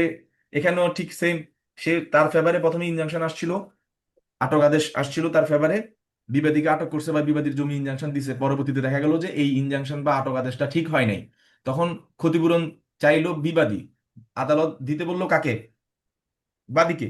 তাহলে এই দুইটা অর্ডারই বাদীকে। কার বিরুদ্ধে আসছে? বাদীর বিরুদ্ধে। তাহলে এই দুইটা আপিলই কে করবে? বাদী করবে। বুঝতে পারছেন? এভাবে করে পড়বেন, তাইলে ইন্টারেস্টিং লাগবে। তাইলে আমরা 104-এর 104-এর আমরা জানি যে 104-এর ওই যে আমাদের 43-তে অনেকগুলো অ্যাপিলেবল অর্ডার আছে, তার বাইরেও এই সেকশনেও কয়েকটা অর্ডার বলে দেওয়া হয়েছে যেগুলোর বিরুদ্ধে কি করা যাবে, সরাসরি অ্যাপিল করা যাবে। সেকশনের যেগুলো আছে, সেকশন 95 এবং 35-এর তো 95 এবং 35-এর দুইটাই হচ্ছে কি নিয়ে ডিল করে? কি নিয়ে ডিল করে? ক্ষতিপূরণ। ক্ষতিপূরণ। কার বিরুদ্ধে হয় বলে না? কার বিরুদ্ধে হয় এই আদেশটা? বাদী। এই আপনারা কথা না বললে কিন্তু পড়াবো না। কথা না বললে আমি বুঝতে পারবো না যে আপনারা কি বুঝতেছেন নাকি বুঝতেছেন না। অনেক বুঝছেন? জি। এই ক্ষতিপূরণ আদেশটা কার বিরুদ্ধে হয়? বাদীর বিরুদ্ধে। বাদীর সুতরাং বিরুদ্ধে। আপিল কে করবে? বাদী করবে। 95 বুঝতে পারছেন? 95-তে কি আছে? 95-তে আছে হচ্ছে যদি বাদীর কথা মতো বিবাদীর সম্পত্তিতে ইনজাংশন দেওয়া হয় বা বিবাদীকে আটক করা হয়, এবং পরবর্তীতে দেখা যায় যে সেই আটক আদেশ ভুল হয়েছে বা ইনজাংশন দেওয়াটা ভুল হয়েছে, তখন বিবাদী বলবে যে মাননীয় আদালত, এই ভুল আদেশের কারণে আমি কি হয়েছি, ক্ষতিগ্রস্ত হয়েছি, আমাকে কি দেওয়া হোক, ক্ষতিপূরণ দেওয়া হোক। তখন আদালত বাদীকে ক্ষতিপূরণ দেওয়ার জন্য বলবেন। এই যে আদালত বাদীকে ক্ষতিপূরণ দেওয়ার জন্য আদেশ দিচ্ছেন, এই আদেশের বিরুদ্ধে বাদী কি করতে পারে? অ্যাপিল করবে। অ্যাপিল করতে পারে। ক্লিয়ার? এবার ঠিক সেম এখানে আবার একই কথাই বলতেছে, যে যদি আদালত কাউকে জরিমানা করে, কি করে? একটা হচ্ছে ক্ষতিপূরণ দেওয়ার আদেশ দিয়েছেন, ক্ষতিপূরণ এখনো গ্রহণ করেন নাই। আর একটা হচ্ছে আদালত একজনকে জরিমানা করে দিছে, অথবা কাউকে সিভিল কারাগারে প্রেরণ করেছে। এই এই দুইটার বিরুদ্ধে কি চলে? ফাইন, এবং আরেকটা হচ্ছে কি, অ্যারেস্ট। এই দুইটার বিরুদ্ধে কি চলে? Fine and arrest. এটার বিরুদ্ধে কি চলে? অ্যাপিল চলে। ধরেন অ্যাপিল চলে। আদালত আদালত মামলা পরিচালনার সময় কারো কারো বিরুদ্ধে ফাইন ইম্পোজ করেছেন, জরিমানা করেছেন। জরিমানা এবং ক্ষতিপূরণের মধ্যে পার্থক্য কি? এই কম্পেনসেশনের মধ্যে পার্থক্য কি? ফাইন পাবে হচ্ছে গভর্নমেন্ট, আর জরিমানা পাবে হচ্ছে ইয়া মানে বা পক্ষরা। হ্যাঁ, আর মনে রাখবেন ফাইনটা হচ্ছে কোনো একটা স্ট্যাটিউটরি প্রভিশন অমান্য করার কারণে আরোপিত হয়, পানিশমেন্ট হিসেবে। কি হিসাবে? পানিশমেন্ট পানিশ হিসেবে। এটা কোর্ট নিজে থেকে দেয় as a part of punishment. আর কম্পেনসেশনটা হচ্ছে it is claimed by the agreed party. ক্ষতিগ্রস্ত পার্টি এটা ক্ষতিপূরণ হিসেবে দাবি করে। ক্লিয়ার? জি। বুঝা গেছে? সো এই ফাইন হচ্ছে পার্ট অফ পানিশমেন্ট। এবং এখানে পরবর্তীতে যেমন আমাদের সিপিসিতে অনেক ফাইনের কথা বলা আছে, কিন্তু 200 টাকা 300 টাকা ফাইনের কথা বলা আছে। তো সো এই ফাইন এবং অ্যারেস্ট যদি করা হয়, যেমন তার মানে আমরা মানে আমাদের এই যে 104-এর যে 3টা অ্যাপিলেবল অর্ডার আমরা পাইলাম, এটা মূলত ঘুরতেছে কি নিয়ে? দেখেন, ঘুরতেছে টাকা নিয়ে। কি নিয়ে? টাকা নিয়ে। টাকা নিয়ে। আর একটা হচ্ছে অ্যারেস্ট নিয়ে, মানে হ্যান্ডকাপ অ্যারেস্ট নিয়ে। ঠিক আছে, এই দুইটা জিনিস মাথায় রাখলে হবে। একটা হচ্ছে যদি বিবাদীকে বিবাদী না, যদি কাউকে ফাইন অর্ডার করা হয় বা অ্যারেস্ট করা হয়, তাহলে তিনি কি করতে পারেন? অ্যাপিল করতে পারেন। এবং যদি বাদীর বিরুদ্ধে কোনো ক্ষতিপূরণ আদেশ দেওয়া হয়, তাহলে তিনি কি করতে পারেন? আপিল করতে পারেন। সিম্পলি মনে রাখবেন। তবে এই এখন আপনারা প্রশ্ন করতে পারেন যে ভাইয়া, ফাইন এবং অ্যারেস্টটা যদি এক্সিকিউশন অফ ডিক্রির ক্ষেত্রে হয়, ধরেন একটা ডিগ্রি এক্সিকিউশন করতে গিয়ে যদি কাউকে ফাইন বা ডিটেইন করা হয়, এক্ষেত্রে কি অ্যাপিল চলবে? উত্তর হচ্ছে কি? উত্তর কি? না। না। সেক্ষেত্রে সে ওই ওই ডিক্রি পুরোটার বিরুদ্ধে সে তার মতো করে অ্যাপিল করবে, বা সেটা সেটা ভিন্ন বিষয়। শুধুমাত্র ওই ডিক্রি এক্সিকিউশন করার সময় তাকে অ্যারেস্ট করা হয়েছে, এই জন্য আলাদাভাবে অ্যাপিল সে করতে পারবে না। তার মানে কি বুঝলেন? ডিক্রি বাস্তবায়ন করার সময় যদি কাউকে অ্যারেস্ট বা জরিমানা করা হয়, তাহলে ওই পার্টিকুলার অ্যারেস্ট বা জরিমানার বিরুদ্ধে অ্যাপিল চলবে? না। চলবে না। কিন্তু এমনিতে যদি কাউকে ডিক্রি বাস্তবায়ন করার বাইরে, মানে ডিক্রি বাস্তবায়ন করার ক্ষেত্র ছাড়া এমনিতে যদি কাউকে অন্য কোনো কারণে ফাইন বা অ্যারেস্ট করা হয়, তখন তার বিরুদ্ধে কি চলবে? অ্যাপিল চলবে। চলবে। ক্লিয়ার? গুড। তাইলে আমরা 104 এখান থেকে দেখে ফেললাম।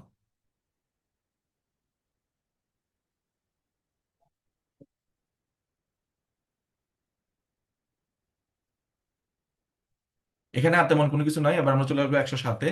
এটা হচ্ছে পাওয়ার অফ অ্যাপিলেট কোর্ট। আমি এটাকে পড়াইছিলাম হচ্ছে এটা দিয়ে, যে এটা দেখেন, মনে রাখবেন কিভাবে। 07 07 হচ্ছে ধরেন এই যে মহেন্দ্র সিং ধোনি আছে না, ইন্ডিয়ান ক্রিকেটার, ওর জার্সি নাম্বার কত? 07। ও খুব জোরে পিটায়, মানে অনেক পাওয়ার তার হাতে, পাওয়ার হিটিং এ খুব বেস্ট, অনেক জোরে মারে। আপনারা যারা ক্রিকেট খেলা দেখেন, তো এটার সাথে মিলাই নিয়েন 07 আবার 007, এটা একটা পাওয়ারফুল ব্যাপার। আবার এখানে বলা হচ্ছে অ্যাপিলেট কোর্টের পাওয়ার, এটা বারবার পরীক্ষাতে আসে, রিটেনে আসে, ভাইভাতে আসে, তারপরে প্রিলিতে বিভিন্ন স্টাইলে আসে। আমি দেখাই দিব কিভাবে আসে।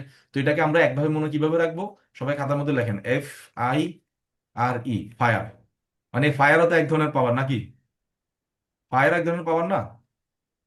ফায়ারও তো এক ধরনের জি পাওয়ার। অবশ্যই। আগুন আগুন পাওয়ার না? তাহলে মনে রাখেন, এই যে ফায়ার, ফায়ার দিয়ে কিভাবে মনে রাখবো? প্রথমটা হচ্ছে কেসটাকে তিনি ফাইনালি ডিসপোজ করে দিবেন, একদম শেষ করে দিবেন, মানে বলে যে এখানেই কেস ফাইনালি ডিসপোজ। আইতে হচ্ছে তিনি ইস্যু গঠন করতে পারেন। ঠিক আছে, নতুন করে কি করতে পারেন? ইস্যু গঠন করতে পারেন। আরে হচ্ছে তিনি মামলাটা রিমান্ডে পাঠাইতে পারেন। ইতে হচ্ছে তিনি চাইলে নতুন করে এভিডেন্স নিতে পারেন। আমি শুরুতে বলছিলাম যে অ্যাপিলটা হচ্ছে আবার পুনর্বিচার, মানে আমি মামলাটা লোয়ার কোর্টে কিচ্ছু বিচার হয় নাই, ঘন্টা বিচার হয় নাই, কিচ্ছু বুঝে নাই বিচারক, আমি আপনার এখানে মামলাটা নতুন করে বিচার চাই। মানে আমি লোয়ার কোর্টের কোনো রায়ের কিচ্ছু মানি না, পুরো নথি আপনার কাছে কল করেন, কল করে নতুন করে মামলাটা আবার আপনি শুনেন এবং রায় দেন। তো নতুন করে যখন একটা জিনিস শুনতে হয়, তখন ওই কোর্টের নিম্ন আদালতের যে ক্ষমতা, সব ক্ষমতা ওই কোর্টে থাকতে হয় না? থাকতে হয় না? হয় কি হয় না? কথা বলেন। হয়। বাকিরা হয়। একটু পার্টিসিপেট করেন, মানে যাদেরকে কথা বলতে বলেছে। আচ্ছা আচ্ছা। এই রাকিব, কি ভাই? তুমি কথা বলতেছো না কেন? তার দাঁড়ান মানে বলতেছি। ট্রায়াল কোর্টের যে ক্ষমতা আছে, সবগুলো ক্ষমতা আবার অ্যাপিলেট কোর্টেরও থাকতে হবে। কারণ সে অ্যাপিলেট কোর্টের কাছে গিয়ে বলতেছে আমার মামলাটা আপনি আবার নতুন করে বিচার করে দেন। সুতরাং ট্রায়াল কোর্টের কি ক্ষমতা থাকে? মামলাটা একদম, যেমন ট্রায়াল কোর্ট চাইলে একটা মামলা সম্পূর্ণ শেষ করতে পারে, ট্রায়াল কোর্ট চাইলে মামলাটাকে ভালোভাবে শুনতে পারে, ট্রায়াল কোর্ট চাইলে ইস্যু গঠন করতে পারে, ট্রায়াল কোর্টের এভিডেন্স দেওয়ার ক্ষমতা আছে। সুতরাং এই সবগুলো ক্ষমতা আবার কাকে দেওয়া হচ্ছে? কাকে দেওয়া হচ্ছে? অ্যাপিলেট কোর্টকে। দেওয়া হচ্ছে। তো এই জন্য ট্রায়াল কোর্টের যে ক্ষমতা থাকবে, সে সব ক্ষমতা আবার কারো থাকবে? অ্যাপিলেট কোর্টেরও অ্যাপিলেট থাকে। কোর্টে। অ্যাপিলেট কোর্ট, ট্রায়াল কোর্ট যেভাবে মামলাটা শেষ করতে পারতো, সিদ্ধান্ত নিতে পারতো, ঠিক সেরকম সিদ্ধান্ত নিতে পারে, এই জন্য সব ক্ষমতা তারও থাকে। তো এই যে পাওয়ার অফ অ্যাপিলেট কোর্ট, এটাকে আমরা ওই যে 107-এ আছে, এটা আমরা ওই যে যেটা আমি একটু আগে বললাম যে 07 MSD, মহেন্দ্র সিং ধোনির যে জার্সি নাম, পাওয়ারফুল একটা ব্যাটার ছিল। তো এইখান থেকে পাওয়ার মিলিয়ে নেবেন। আর এটাকে মনে রাখবেন, নেমোনিকটা কি, FIRE, ফায়ার। কি, FIR।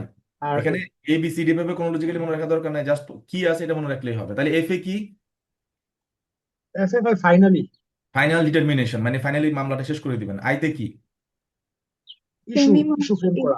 তিনি চাইলে এমন কোনো ইস্যু যেটা ট্রায়াল কোর্ট গঠন করেন না বা ভুল করেছেন, সেটা তিনি চাইলে নতুন করে গঠন করতে করতে পারেন। পারেন। হ্যাঁ, ওকে। অথবা তিনি এই ইস্যু গঠন করে এটা আবার নিম্ন আদালতে পাঠিয়ে দিতে পারেন যে তুমি তো এই ইস্যুটা গঠন করতে পারো নাই, আমি এটা গঠন করে দিলাম, এটার উপরে নতুন করে তুমি সাক্ষ্য প্রমাণ নাও এবং সিদ্ধান্ত দাও। তারপরে রিমান্ড।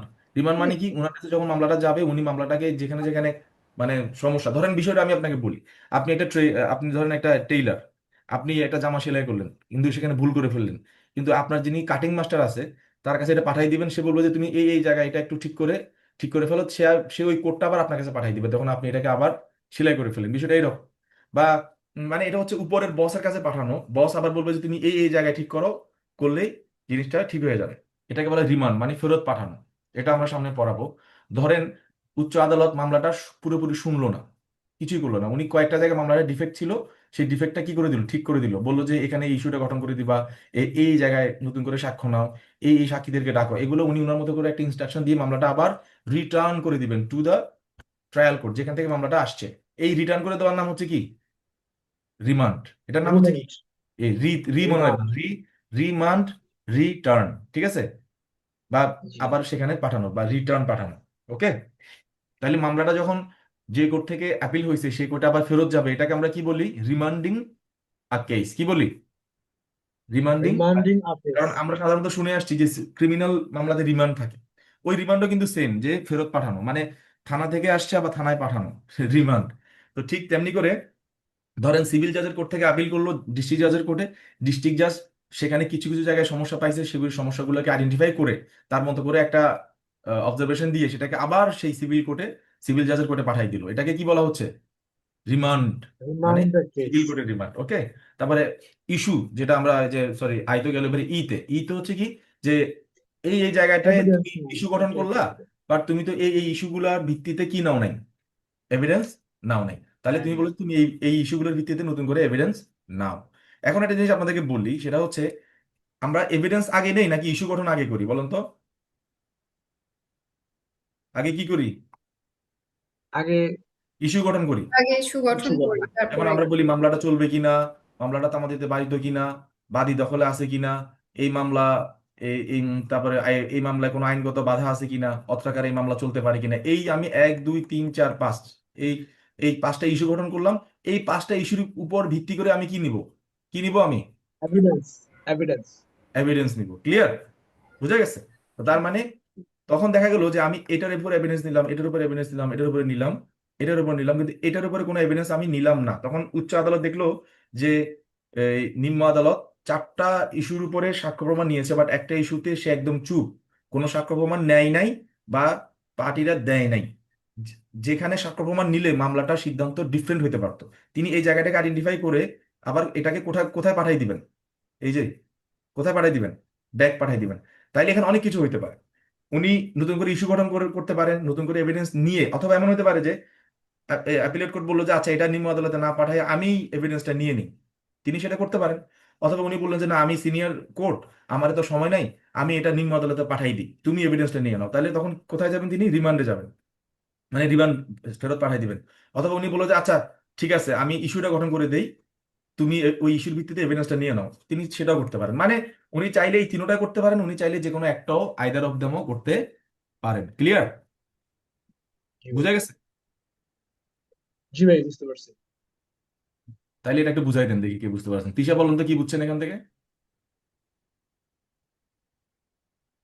এখান থেকে বুঝেছি হচ্ছে power of the applet code section 107। এখানে হচ্ছে আপনি একটা সূত্র বলেছেন, সেটা হচ্ছে FIRE, ফায়ার, যেটার এফ দিয়ে বোঝায় সুট ফাইনালি ডিসপোজড হতে পারে, বা ইস্যু মেকিং করতে পারে, তারপর সেন্ড টু রিমান্ড অ্যান্ড ই দিয়ে টেক অ্যাডিশনাল এভিডেন্স।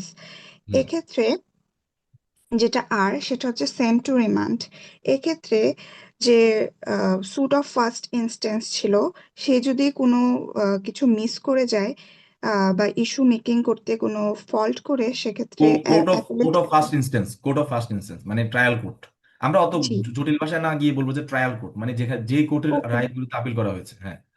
আচ্ছা, ট্রায়াল হুম কোর্ট। হুম সেক্ষেত্রে সে ফাইনালি ইস্যুটা মেক করে আবার ওই কোর্টে মানে হচ্ছে ফেরত সে পাঠাতে পারে, কোর্টে আবার রিটার্ন। পাঠাতে পারে, হ্যাঁ, ফেরত পাঠাতে পারে ট্রায়াল কোর্টে। হুম এটাই হচ্ছে সেন্ড টু রিমান্ড। হুম। এতটুকুই তারপর বুঝেছি। হুম তারপর এরপরে কি বাকিগুলো বলেন। যেটা আমি বললাম যে চাইলে উনি তিনোটা পাওয়ার একসাথে এক্সারসাইজ করতে পারেন, চাইলে তিনি আইদার অফ দেম এক্সারসাইজ করতে পারেন। তারপরে ধরেন উনি উনি এখন একটু ফ্রি আছেন, ওই ডিস্ট্রিক্ট জাজ উনি বললো যে আচ্ছা এখানে তো একটা ইস্যু, ধরেন এখানে একটা ইস্যু ভুল হইলো, ধরেন এখানে সে 5টা ইস্যু গঠন করলো, আমি আর একটা ইস্যু এখান থেকে যুক্ত করে দিলাম, এই যে যুক্ত করে দিলাম এই যে ইস্যু, উনি চাইলে নতুন করে কি ইস্যু ফ্রেম করতে পারেন। ক্লিয়ার? দেখেন, এই উনি নতুন করে ইস্যু ফ্রেম করার পর সেম মামলাটাকে আবার চাইলে উনি এভিডেন্স নিতেও পারেন। এই যে নতুন করে ইস্যুটা হইলো, এই ইস্যুর আন্ডারে নতুন করে তিনি কি এভিডেন্স নিতেও পারেন। অথবা উনি কিছুই করবেন না, উনি নতুন করে এভিডেন্স না নিয়ে শুধু ইস্যুটা গঠন করে পুরো মামলা আবার কোথায় কোথায় পাঠিয়ে দিতে পারেন, যে কোর্ট থেকে আসছে সেই কোর্টে ট্রায়াল কোর্টে পাঠিয়ে দিতে পারেন। দিয়ে বলতে পারেন যে আমি তোমাকে একটা নতুন করে একটা ইস্যু গঠন করে দিয়েছি, তুমি এই ইস্যুটার ভিত্তিতে নতুন করে কি নাও, এভিডেন্স নাও। এভিডেন্স এই এভিডেন্সটা কিন্তু আবার এমন হতে পারে যে এভিডেন্সটা অ্যাপিলেট করে নিতে পারতো না, পারতো না, নিতে পারতো। পারতো, রাইট। তার মানে ওই যে শুরুতে যেটা বললাম যে ট্রায়াল কোর্ট যা যা করতে পারে অ্যাপিলেট কোর্টও ঠিক তাই করতে পারেন। সেম পাওয়ার উনি থাকে। চাইলে সবকিছুই করতে পারেন, উনি চাইলে যে কোনো একটা করতে পারেন। উনি চাইলে কিছু না করে জাস্ট যেখানে যেখানে একটু ঝামেলা আছে এগুলো আইডেন্টিফাই করে দিয়ে মামলাটা আবার কোথায় কোথায় পাঠিয়ে দিতে পারেন, যে কোর্ট থেকে আসছে সেই কোর্টে ট্রায়াল কোর্টে। পাঠিয়ে দিতে পারেন। ক্লিয়ার? তাহলে লিয়া বলেন তো কি বুঝছেন এখান থেকে? এটা কিন্তু ইম্পর্টেন্ট, এটা বুঝলে বাকি অর্ডারগুলো বুঝতে পারবে।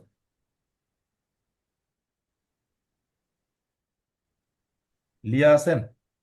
জি ভাই, বলতেছে। বলেন। Section 107 powers of appellate court.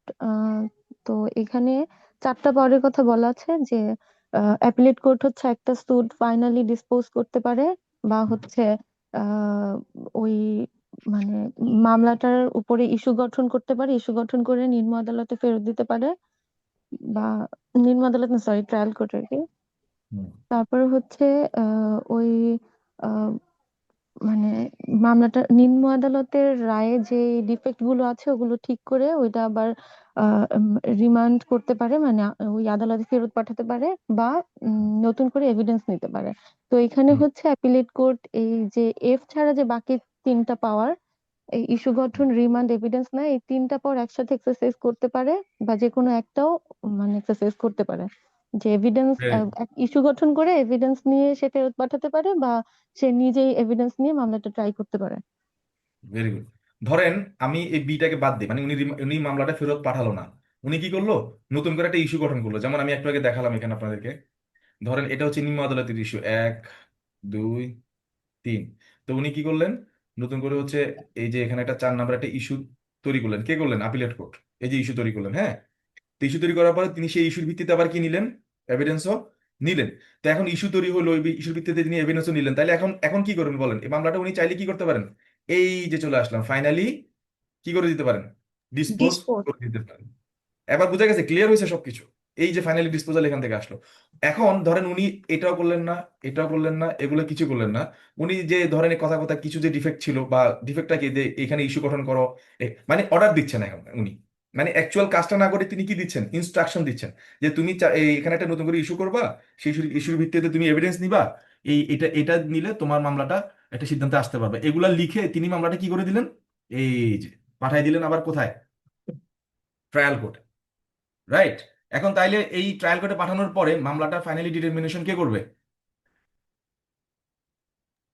Trial ওই কোর্ট। ট্রায়াল কোর্ট করবে।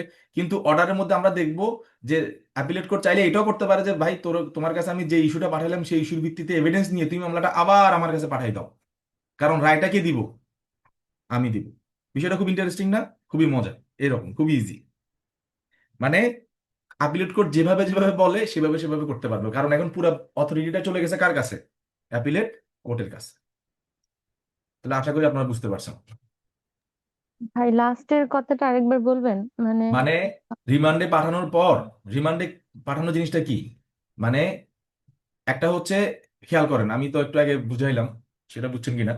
কোর্ট ইস্যু গঠন করলো, এই যে নতুন করে ইস্যু, মানে কোন কোর্ট? Appellate court. সেই ইস্যুর ভিত্তিতে তিনি এভিডেন্স নিলেন, তাইলে এখন তিনি, তার কাছে নতুন করে ইস্যুটা তিনি গঠন করলেন, এভিডেন্সও তার কাছে আছে। এখন কিসের অপেক্ষা শুধু বলেন তো? কিসের অপেক্ষা? ফাইনাল ডিটারমিনেশনের অপেক্ষা। উনি মামলাটা ফাইনালি ডিসপোজ করে দিলেন। এইটা না করে উনি এখন, মানে অ্যাকচুয়াল কাজটা না করে উনি কাজটার কি দিচ্ছেন? মেনু দিচ্ছেন, ইনস্ট্রাকশন দিচ্ছেন, বলতেছেন যে তুমি নতুন করে একটা ইস্যু গঠন করবা এবং সেই ইস্যুর ভিত্তিতে সাক্ষী নিবা। এগুলো উনি একটা অর্ডারের মধ্যে লিখে মামলাটা কোথায় পাঠিয়ে দিলেন? রিমান্ডে। কোথায়? রিমান্ডে কার কাছে পাঠিয়ে দিলেন? যেখান অ্যাপিলেট থেকে কোর্টে। মামলাটা আসছে সেখানে। রিমান্ডে যখন পাঠালেন, সেই মানে ট্রায়াল কোর্ট যেখান থেকে মামলাটা আপিল হলো, সেই ট্রায়াল কোর্ট নতুন করে এই একটা ইস্যু গঠন করে নতুন করে এভিডেন্স নিয়ে মামলাটা তিনি চাইলে ফাইনালি ডিসপোজ করতে পারেন। ক্লিয়ার? অথবা অথবা সেই আদেশের মধ্যে একটা লাইন লেখা থাকতে পারে যে তুমি আর মামলাটা ডিসপোজ করো না। মানে কাকে বলতেছে? ট্রায়াল কোর্টকে। তুমি বরং ইস্যুটা গঠন করে সাক্ষ্য প্রমাণ নিয়ে কোনো সিদ্ধান্ত না দিয়ে মামলাটা আমার কাছে আবার পাঠাই দাও। কার কাছে? Appellate appellate court. কোর্টে। তাহলে তখন এই অ্যাপিলেট কোর্ট ফাইনাল ডিটারমিনেশনটা করবে, মানে সিদ্ধান্তটা কে দিবেন? অ্যাপিলেট কোর্ট দিবেন। বুঝা গেছে? মানে এখানে সব অথরিটি কার? মানে রিমোটটা কার কাছে এখানে? অ্যাপিলেট অ্যাপিলেট কোর্টের কোর্ট। কাছে। উনি যেভাবে চাবে সেভাবে হবে। ক্লিয়ার?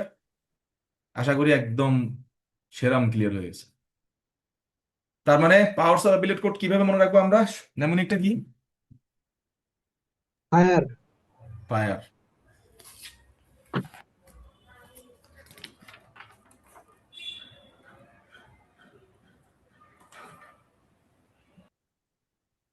ওই যে একটু আগে যেটা বলছিলাম সেম পাওয়ার, এই যে তখন যা বলছিলাম যে অ্যাপিলেট কোডে সেম পাওয়ার থাকবে, অরিজিনাল কোডে যেরকম পাওয়ার, অ্যাপিলেটেড কোডের কি সেম পাওয়ার। বাট যেহেতু উনি উপরের কোর্ট, সকল ক্ষমতা যখনই আপিল করা হবে সকল ক্ষমতা তার কাছে অটোমেটিক্যালি চলে যাবে। এবার আমরা দেখব যে when appeal lies to the supreme court, এটা আমরা দেখেন খুবই সিম্পল, যে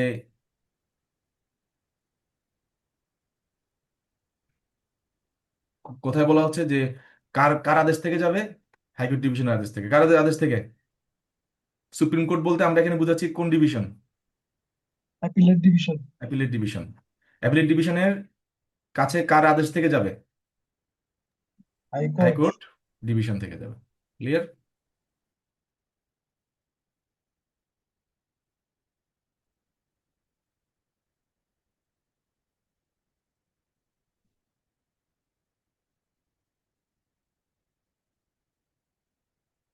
এখানে আর জানা লাগবে না। তবে এখানে একটা ভ্যালু দেখতে হবে আমাদেরকে, সেটা হচ্ছে যে অ্যাপিলেট ডিভিশনে যে আপনি যাবেন, সেখানে মিনিমাম আপনাকে তিনটা জিনিস আপনাকে কন্ডিশন ফুলফিল করতে হবে। সেটা হচ্ছে আপনার মামলাটার মূল্যমান কমপক্ষে 20,000 টাকা হতে হবে। কত? মানে যে মামলাটা আপনি করছেন সেটার মূল্যমান নিম্ন, মানে সর্বনিম্ন কত হইতে হবে? 20,000 20,000 টাকা। টাকা। ধরেন আপনার সাবজেক্ট ম্যাটার হচ্ছে 18,000 টাকা নিয়ে, আপনি চাইলেই অ্যাপিলেট ডিভিশনে লিভ লিভের জন্য যাইতে পারবেন না, এবং সেখানে অবশ্য কোনো গুরুত্বপূর্ণ আইনি প্রশ্ন থাকতে পারে। এটা তো সিপিসি তে বলে দেওয়া আছে, বাট তারপরও অ্যাপিলেট ডিভিশনে কখন যাবে, অ্যাপিলেট ডিভিশনের ক্ষমতা কি কি, কোন কোন গ্রাউন্ডে যেতে পারে, সেটা বলা আছে কোথায়? সংবিধানের কোন আর্টিকেলে? 100 কততে বলে না? 103। কোথায় বলা আছে? 103। অ্যাপিলেট ডিভিশনের পাওয়ারের কথা কোথায় বলা আছে? অ্যাপিলেট ডিভিশনে কখন যাবে, কি যাবে, কখন অ্যাপিলেট ডিভিশনে অ্যাপিল করা যাবে, কোথায় বলা আছে? আর্টিকেল, সংবিধানের আর্টিকেল 103-এ। 103-এ বলা আছে।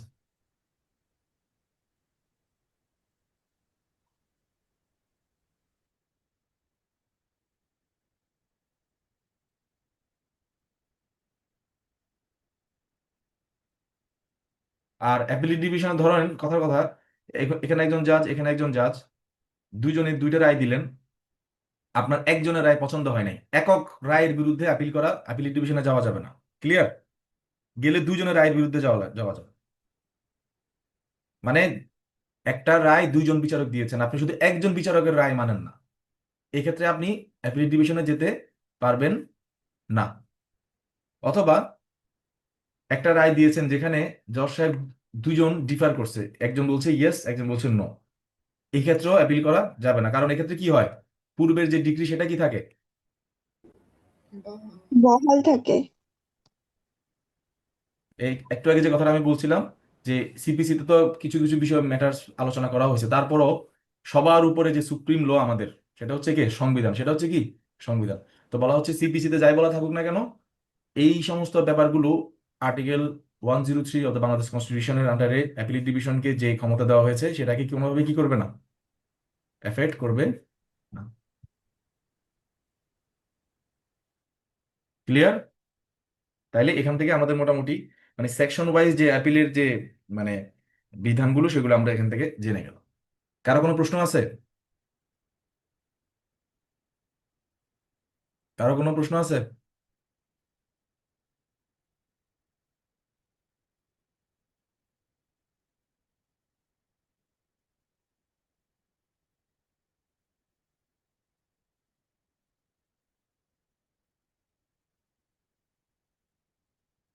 তাহলে আজকে আমরা এখানে রাখি, কেমন? পার্টিসিপেন্টের রোজার মাস। ভাইয়া ক্লাস কি প্রত্যেকদিন এখন কি আমরা 12টা থেকে করব না 10:30টায়? কবে কবে না, সাড়ে হবে? দশটা থেকে হওয়ার কথা আজকে। আজকে আবার নতুন অনেকদিন পরে স্টার্ট করলাম, তো এই কারণে একটু সময় নিচ্ছে। মানে এটা আচ্ছা, জানাই দেওয়া হবে আর কি, দিনের বেলাতেই হবে, জানাই দেওয়া হবে, সমস্যা নেই। মানে যেদিন যেদিন হবে জানিয়ে দেওয়া হবে এরকম। হ্যাঁ হ্যাঁ হ্যাঁ। আচ্ছা, তাহলে আমরা একটু ব্রেন স্টর্ম করি না, আগে কি কি শিখলাম এখান থেকে, সেটা হচ্ছে আমি প্রশ্ন করি, আপনারা যে পারেন উত্তর দেন।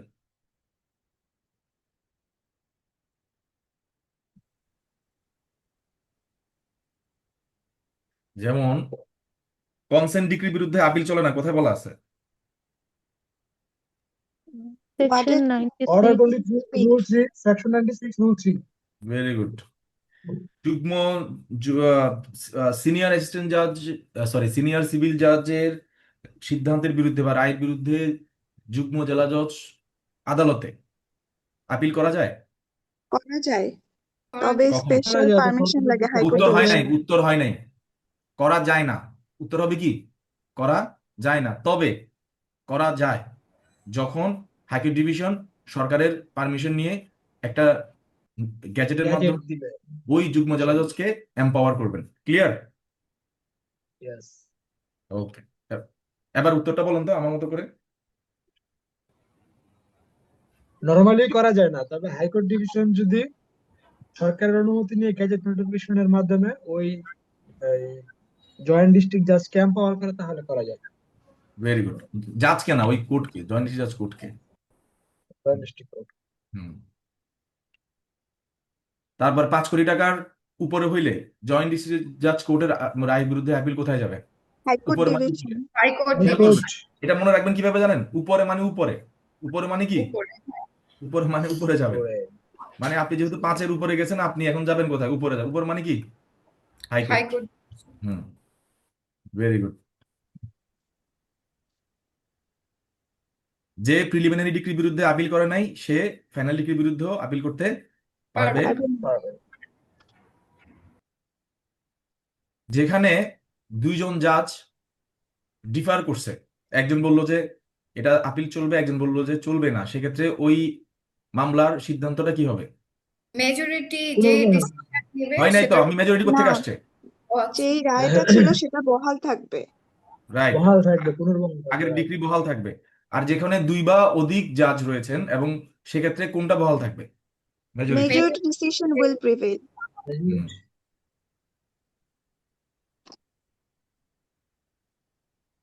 তারপর আমরা দেখতে পাবো হচ্ছে 104-এ বলা হচ্ছে যে কোনো অর্ডারের বিরুদ্ধে আপিল চলে না, তবে মানে এই অর্ডারগুলোর বিরুদ্ধে আপিল চলে। সেগুলো বেসিক্যালি কি রিলেটেড? ক্ষতিপূরণ। ক্ষতিপূরণ, ক্ষতিপূরণ রিলেটেড। কম্পেনসেশন। কার বিরুদ্ধে আদেশ হয়? বাদীর বাদী। বিরুদ্ধে। বাদীর বিরুদ্ধে। প্রথমটা হচ্ছে কি, মিথ্যা বা ভিত্তিহীন মামলা করলে। আর একটা হচ্ছে যদি বাদীর ইনজাংশন। কথায়, অযৌক্তিক হ্যাঁ ইনজাংশন। হ্যাঁ, বাদীর কথায় যদি ইনজাংশন দিয়ে দেওয়া হয় বা বিবাদীকে অ্যারেস্ট করা হয়, তখন সেই বিবাদী যদি ক্ষতিপূরণ চায়, তখন সেই ক্ষতিপূরণের আদেশ কার বিরুদ্ধে হয়? বাদীর বিরুদ্ধে হয়। রাইট? বাদীর তখন সে বিরুদ্ধে। বাদী চাইলে কি করতে পারে? আপিল। আপিল করতে পারে। আর একটা হচ্ছে কি, ওই ডিক্রি এক্সিকিউশনের ক্ষেত্র ছাড়া অন্য যে কোনো সময়ে যদি কাউকে ফাইন ফাইন বেড়ে। করা হয় বা অ্যারেস্ট বা ডিটেন করা হয়, তখন তার বিরুদ্ধে কি চলে? আপিল। আপিল চলে। অ্যাপেল। আর ক্ষতিপূরণ 35-এর এতে আপিল করার সময় দুইটা গ্রাউন্ড দেখাতে হবে। একটা হচ্ছে যে উনি আমাকে যে জরিমানার আদেশটা করছেন সেটা করার কথাই ছিল না, জরিমানা না সরি ক্ষতিপূরণের যে আর আদেশটা করছেন টাকার সেটা করার অঙ্ক কথাই ছিল কম না, হলে ভালো হতো। অথবা আরো কম হইলে ভালো হইতো, বেশি দিয়ে দিচ্ছে। এবার আমরা চলে আসবো হচ্ছে পাওয়ারে। পাওয়ার গুলো বলুন তো, পাওয়ার অফ অ্যাপিলেট কোর্ট কোন ধারায় বলা আছে? 107। 107। সাত জিরো কেমনে মনে রাখবেন? এমএসডি। মহেন্দ্র সিং মহেন্দ্র সিং ধোনি ধোনি। হ্যাঁ, ধোনির মহেন্দ্র সাত সিং ধোনি। বা জেমস বন্ডের সাত, যেমনে মনে রাখেন। তো বলেন সেটা কি? ব্যাচেলার 7-এর 7। হ্যাঁ, সেটা কিভাবে, মানে সেটা কিভাবে মনে রাখবেন? নেমনারটা কি ফায়ার। দিচ্ছে? হুম। ফায়ার। ফায়ার ভাই। ফায়ার। অনি FIR। এই অনি অনি বলেন, ফায়ার দিয়ে কি বুঝাইছে?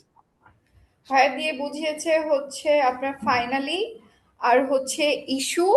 হয় নাই, এভাবে বললে হবে না। ফাইনালি কি, বাকিটা বলেন। আপনি ভাইভাতে, ফাইনাল ডিটারমিনেশন। মনে করেন আপনি ভাইভাতে আছেন, বলেন ফাইনাল, এফ দিয়ে কি? Determination. Final disposal, final determination, চূড়ান্ত সিদ্ধান্ত, যেটাই হোক। বলে না মামলাটা ফাইনালি শেষ করে দিছে বা ফাইনালি শেষ করা। এবার আরো সহজে বলেন বাংলায়, সহজ ভাষা, সহজভাবে আমার নিজের মাতৃভাষা, আমি ইজিলি বলবো, কোনো সমস্যা নেই। বলবেন যে স্যার ফাইনালি শেষ করে দিবে। ভাইবা থেকে কিন্তু আপনাকে বের করে দিবে না যে তুমি খুব সহজ ভাষায় বললা। Sir this is how I understand this, finally শেষ করে দিবে মামলাটা। আমরা তো এইভাবেই বলি, যেমন উকিলটা বলে স্যার মামলাটা শেষ করে দেন। তো শেষ তো মানে তো হচ্ছে মামলাটাকে কিল করা না, শেষ করা মানে কি ডিসপোজ করা, ডিটারমাইন করা, রাইট? তো বলেন, অনি বলেন।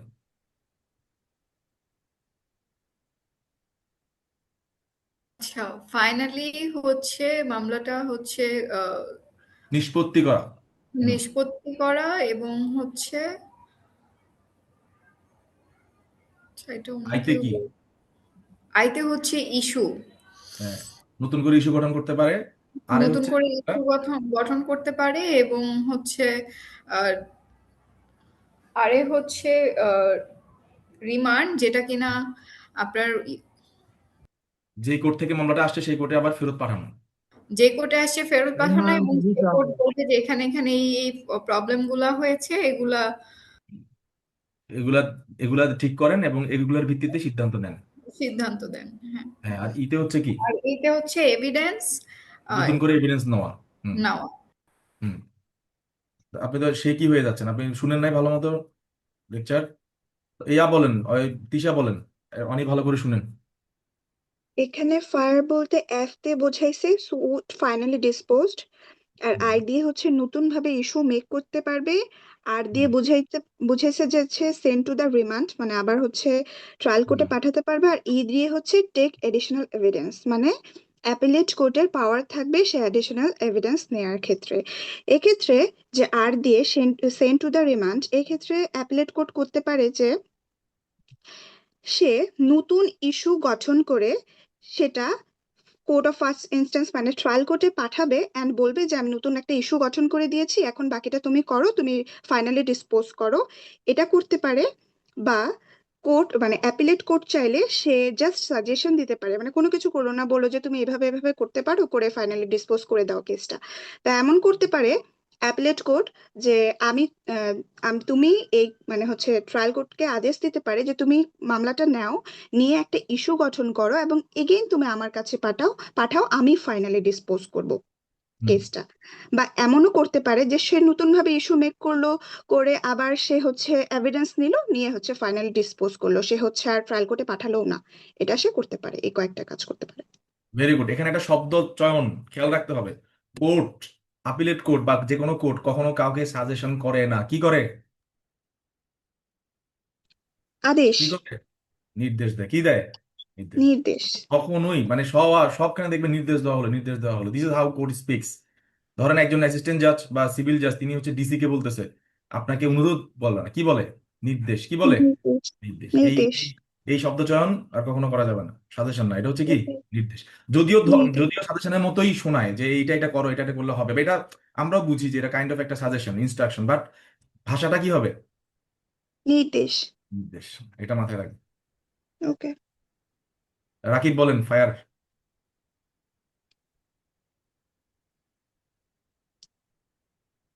রাকিব নাই?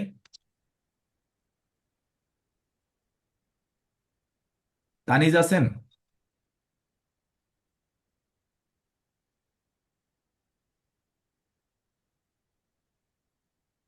তানিজ শুনতে পাচ্ছেন?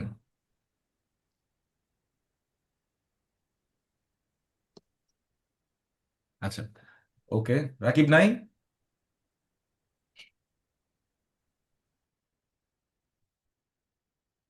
আর এখানে বলা হচ্ছে কখন সুপ্রিম কোর্টে আমরা যাব, সেটা হচ্ছে হাইকোর্ট ডিভিশনের রায়ের অর্ডার, মানে হচ্ছে ডিগ্রি অর্ডারের বিরুদ্ধে সুপ্রিম কোর্ট মানে হচ্ছে অ্যাপিলেট ডিভিশনে যাওয়া যাবে। আর অ্যাপিলেট ডিভিশনে যাওয়ার ক্ষেত্রে হচ্ছে আমাদেরকে কিছু শর্ত মনে করতে মানে শর্ত পূরণ করতে হবে। সেটা হচ্ছে মামলাটা মিনিমাম 20,000 প্লাস টাকার হইতে হবে এবং সেখানে একটা গুরুত্বপূর্ণ আইনি প্রশ্ন থাকতে হবে। এইগুলো তো এখানে বলা আছে এই বিধান, বাট তারপরও দিস বিধান shall not effect the powers given under article 103 of the Bangladesh constitution. Constitution. কাকে দেওয়া হয়েছে? অ্যাপিলেট ডিভিশনকে যে পাওয়ারটা দেওয়া হয়েছে। আর এখানে আমরা দেখবো যে হচ্ছে অ্যাপিলেট ডিভিশনে কখনো একক বিচারকের রায়ের বিরুদ্ধে, একক বিচারক বলতে কিন্তু সিঙ্গেল বেঞ্চ বলিনি আমরা, বলছি হচ্ছে দুইজন বিচারক, বাট যে দুজন বিচারকের মধ্যে আপনি শুধু একজন বিচারকের রায় পছন্দ হয় না এরকম কোনো মানে হাফ কাইন্ড অফ আপিল করা যাবে না আর কি, যে আমি একজনটা মানে আরেকজনটা মানি না, এরকম করা যাবে না, পুরোটার বিরুদ্ধে করতে হবে।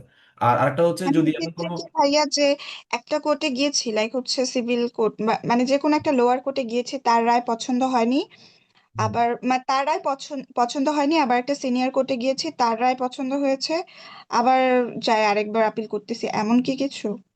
না না, এটা হচ্ছে আপিল ডিভিশনে ধরেন দুইজন জাজ আছে, হ্যাঁ, তো দুইজন জাজের মধ্যে একজন জাজ আপনার বিরুদ্ধে বলছে, একজন আপনার পক্ষে বলছে, বা আপনি মামলাটা ধরেন আপনার পক্ষে আসলো, বাট ভিতরে একজন জাজের অবজারভেশন আপনার পছন্দ হয় নাই, তখন ওই জাজের অবজারভেশনের বিরুদ্ধে বা ডিসিশনের বিরুদ্ধে আপনি উপরে যেতে পারবেন না। আচ্ছা। ঠিক আছে, এটা বলা আছে। আরেকটা যেটা হচ্ছে আহ এই যে এই দেখেন যে এখানে কি বলা হয়েছে, এখানে এখানে কিন্তু সিঙ্গেল বেঞ্চ বলে না, এখানে বলছে ওয়ান জাজ, মানে ওয়ান মানে কি, ওয়ান মানে সেখানে টু আছে, ঠিক আছে, মানে ওয়ান মানে একজনের বিরুদ্ধে যাইতে পারবেন না, আপনাকে গেলে দুজনের বিরুদ্ধে যাওয়া লাগবে। আর আরেকটা হচ্ছে ধরেন দুইজন আছে, একজন ইয়েস বললো একজন নো বললো, সেখানে তো আপনি যাওয়ার কোনো সুযোগ নেই, কারণ যে সমানভাবে বিভক্ত, দেখেন আগের রায়টাই বহাল সমানভাবে থাকবে। বিভক্ত, সেখানে তো আগের রাইটাই বহাল থাকবে, গুড। আর এখানে যা কিছু আছে সেগুলো আর্টিকেল 103 অফ বাংলাদেশ কনস্টিটিউশন যে ক্ষমতা অ্যাপিলেট ডিভিশনকে দিয়েছে সেটাকে কোনোভাবেই এফেক্ট করবে না। ক্লিয়ার? তাহলে আমাদের সেকশন আরেকটা। সেকশন ওয়াইজ অ্যাপিলের যে বিধানগুলো আছে এগুলো আমরা জেনে ফেললাম। নেক্সট ক্লাসে আমরা অর্ডার থেকে অ্যাপিলের বিধান, সেটা কি আপনাকে বলি, একটু আগে যে আপনারা ফায়ার করছেন না, ফায়ার, এই ফায়ারেরই জি। একটা ডিটেইলড রূপ সেখানে আপনারা দেখতে পাবেন, যেমন রিমান্ড কিভাবে হয়, তারপর কিভাবে এভিডেন্স নেয়, কিভাবে কিভাবে হচ্ছে ইস্যু গঠন করে, এই ব্যাপারগুলো সেখানে ডিটেইল আলোচনা হবে। দোস্ত আজকে যেহেতু এখানে একটা আইডিয়া পেয়ে গেছেন ওই অর্ডার থেকে, কাইন্ড অফ মানে সেখানে আবার ওই ট্রায়াল কোর্টের মতোই আরেকটা বিধান আপনারা দেখতে পাবেন, সেখানে কিন্তু এক্সপার্টে ডিসপোজাল হয়। ধরেন অ্যাপিলেন্ট আসলো, রেসপন্ডেন্ট আসলো না, তখন কি করবে, এক্সপার্টে ডিসপোজাল করে দিবে, এরকম হয়। আবার সেটা চাইলে রিভাইভ করা যায় টাকা দিয়ে, মানে ঠিক ওই অর্ডার 9-এর মতোই অবস্থা। আবার মুলতবিও হয়, আবার হচ্ছে মানে কি বলে মানে এক্সপার্টের সিদ্ধান্ত চলে আসতে পারে, মানে টোটালি জাস্ট ট্রায়াল করে যা হয় সেরকমই একটা সিনারিও আমরা অ্যাপিলেট কোর্টে কিভাবে হয় সেগুলো আমরা দেখব। সাধারণত আমরা যারা হচ্ছে পড়াশোনা করি, আমরা আমাদের টার্গেটই থাকে যে সিভিল জজ হব, তো সিভিল জজের যে ট্রায়াল সিস্টেম সেটাই আমরা জানি, কিন্তু আমরা তো অ্যাপিলেট কোর্ট এখনো হই নাই, এটা হবে হচ্ছে আরো অনেক পরে। এই কারণে অ্যাপিলেট কোর্টে কি হয় এই সম্পর্কে আমাদের আইডিয়া খুবই কম থাকে, কিন্তু পরীক্ষাতে বা ভাইভাতে বা রিটেনে এটা জিজ্ঞেস করে। এই জন্য আমরা অ্যাপিলেট কোর্টে কি কি চলে সেগুলো আমরা দেখব। জাস্ট মনে রাখবেন অ্যাপিলেট কোর্টে তাই চলে যা ট্রায়াল কোর্টেও চলে। ক্লিয়ার? তাইলে দেখবেন যে সেখানে আপনার খুব ইজিলি বুঝতে পারবেন। আর এই ফায়ারটা জাস্ট মাথায় রাখবেন।